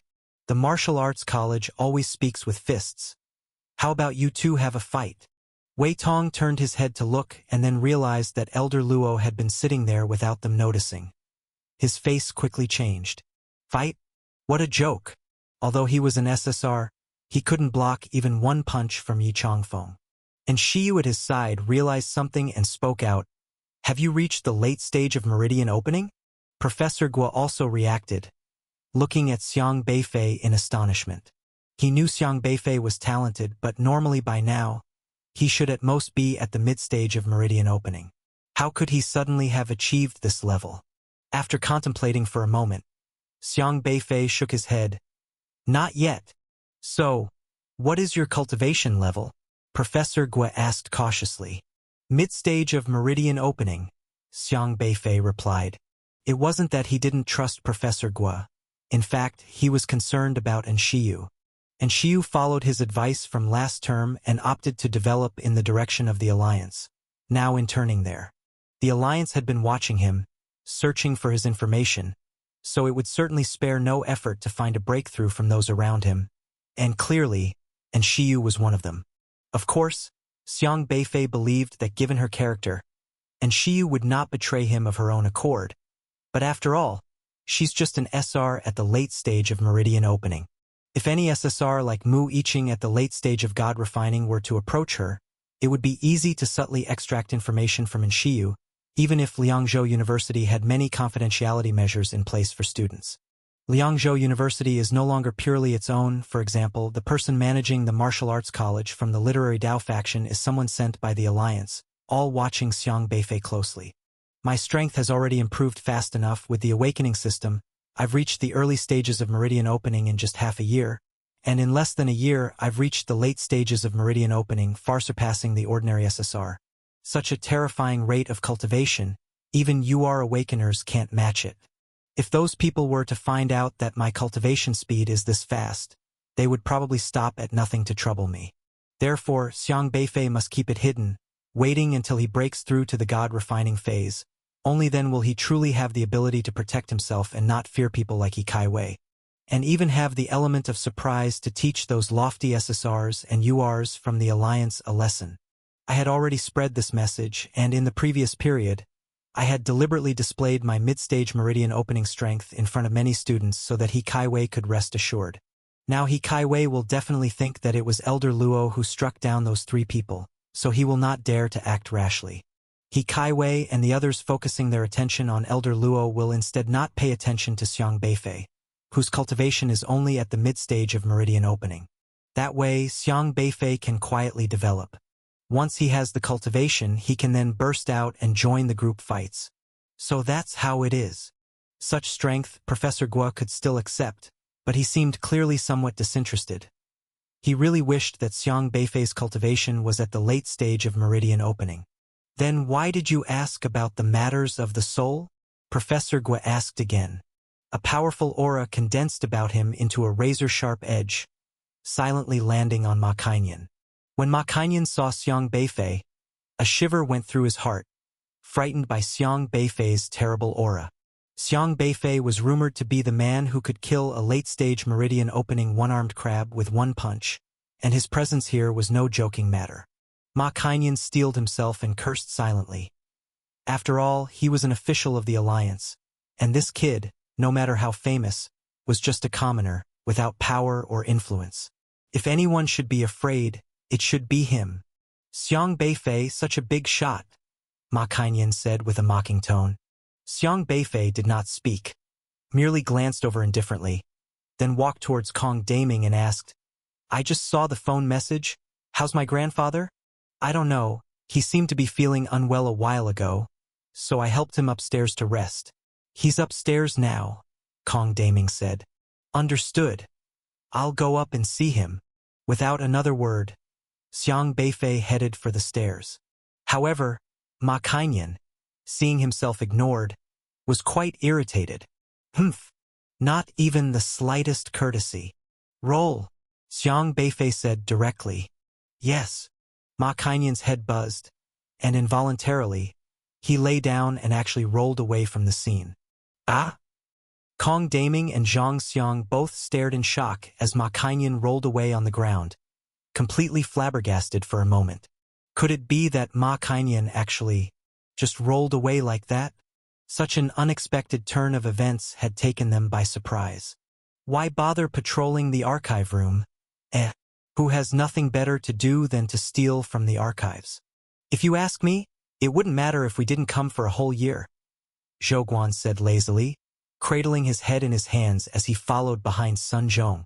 He wasn't particularly interested in this job and kept grumbling all the way. After reaching the third floor, Sun Zhong patrolled past each room along the corridor. You patrolled the N-level talent review department, patrol value +2. You patrolled the N-level talent dispatch department, patrol value +2. Sun Zhong took 2 laps around the empty room with emphasis, then pressed a button on the wall to check the alarm system before leaving the room. You patrolled the entrance to the main archives, patrol value +5. But at this moment, Zhang Xing thought of something, hurriedly took out his phone to video call his son, and then asked, "Son, you said last time that you've seen Xiang Beifei? Is this person Xiang Beifei?" During the freshman competition, although students from the elite schools did not attend, the event was broadcast live, so anyone who wasn't blind could recognize him. Zhang Xing's son, although he was from Jizhou University, had also seen Xiang Beifei. The moment he saw Xiang Beifei, he became excited and said, "It's him! It's really him, the genius who trampled the SSR from Qingzhou University under his feet. Dad, you actually met him? Oh my God! That was the legendary genius. You really are that Xiang Beifei." Zhang Xing was also stunned. His son had mentioned the freshman competition before going home on vacation. He had been very impressed by Xiang Beifei then. He never expected that he would bump into such a great genius today. A moment later, he quickly regained his composure and said excitedly, "It's really Xiang Beifei. My son is from Jizhou University and he saw him before." Xiang Beifei temporarily put aside the matter and asked, "Right, Uncle Kong, are there any houses for rent nearby? We're thinking of moving over." "A house? Yes, there are. You should have moved over a long time ago. The old man has always been saying he wants to save money for you to do missions and such." "Why the sudden change of mind?" Kong Daming asked. "Xiaofei is growing up and the house is too shabby. It might be difficult to find a wife," Xiang Qingde said seriously. "Ha ha ha, that's true." Kong Daming nodded in agreement, but Lu Hong disagreed. "That's not true at all. If you really like someone, you wouldn't fuss about the house. Still, it's better to live in a nice place." "The old house was too dark," Kong Daming said. "Leave this to me. I remember one of the families on my floor moved out recently, just 2 doors down from me, diagonally opposite. Moving over would be good. Easier to look after each other." "So when is Uncle Kong's restaurant planning to open?" Xiang Beifei asked again. How the desolate beast like the one-armed crab appeared was still unclear, and the suspect Xiang Beifei currently had in mind had not yet been identified. Xiao Sheng, the SR disguised as an N-level clerk, had run off somewhere right before the desolate beast appeared, and Xiang Beifei wanted to see if Xiao Sheng would come back to work. "The day after tomorrow, I guess. The staff have been asking too. Speaking of which, I need to contact them since we've been closed for so long," Kong Daming said. "I'll go to the wholesale market tomorrow. We've had a break in supply and I need to negotiate with them again," Xiang Qingde added. Kong Daming quickly replied, "No need, Uncle Xiang, you rest. I will take care of it. We've been resting for so long. It's good to move a bit. Anyway, I'm familiar with the place. With the reopening of the restaurant, there's a lot to do. Many customers have made reservations, waiting for us to open so they can support us. I can manage the trip tomorrow." Xiang Qingde waved his hand, insisting. Kong Daming couldn't talk him out of it and could only agree. When Xiang Beifei got back home, he made a point to talk to his grandfather in front of the living room camera, clearly explaining the reason for moving out, saying directly that he now knew how to make money and preferred not to live here anymore. For a martial artist in the Meridian opening phase, Making enough money to support himself was all too easy. The people monitoring their home, as long as they weren't foolish, would definitely understand Xiang Beifei's current cultivation realm after a bit of inquiries at the school. This excuse wouldn't raise any suspicions. In this way, the other party should move on to the new house. Xiang Beifei wanted to see who would dare to install surveillance under his watch. After discussing these matters, Xiaohe went ahead and blocked the camera again. The grandfather and grandson packed up together that night and found out that they actually had quite a lot of belongings. We'll have to call a vehicle. There's no elevator, so we'll carry everything down together later. Xiang Qingde pondered over how to move more efficiently. I can handle the stuff by myself. Grandpa doesn't have to worry too much. You can just rest, Xiang Beifei said. How can that be? You can't move all these things alone. I can still handle work. I'll help you carry them, he insisted.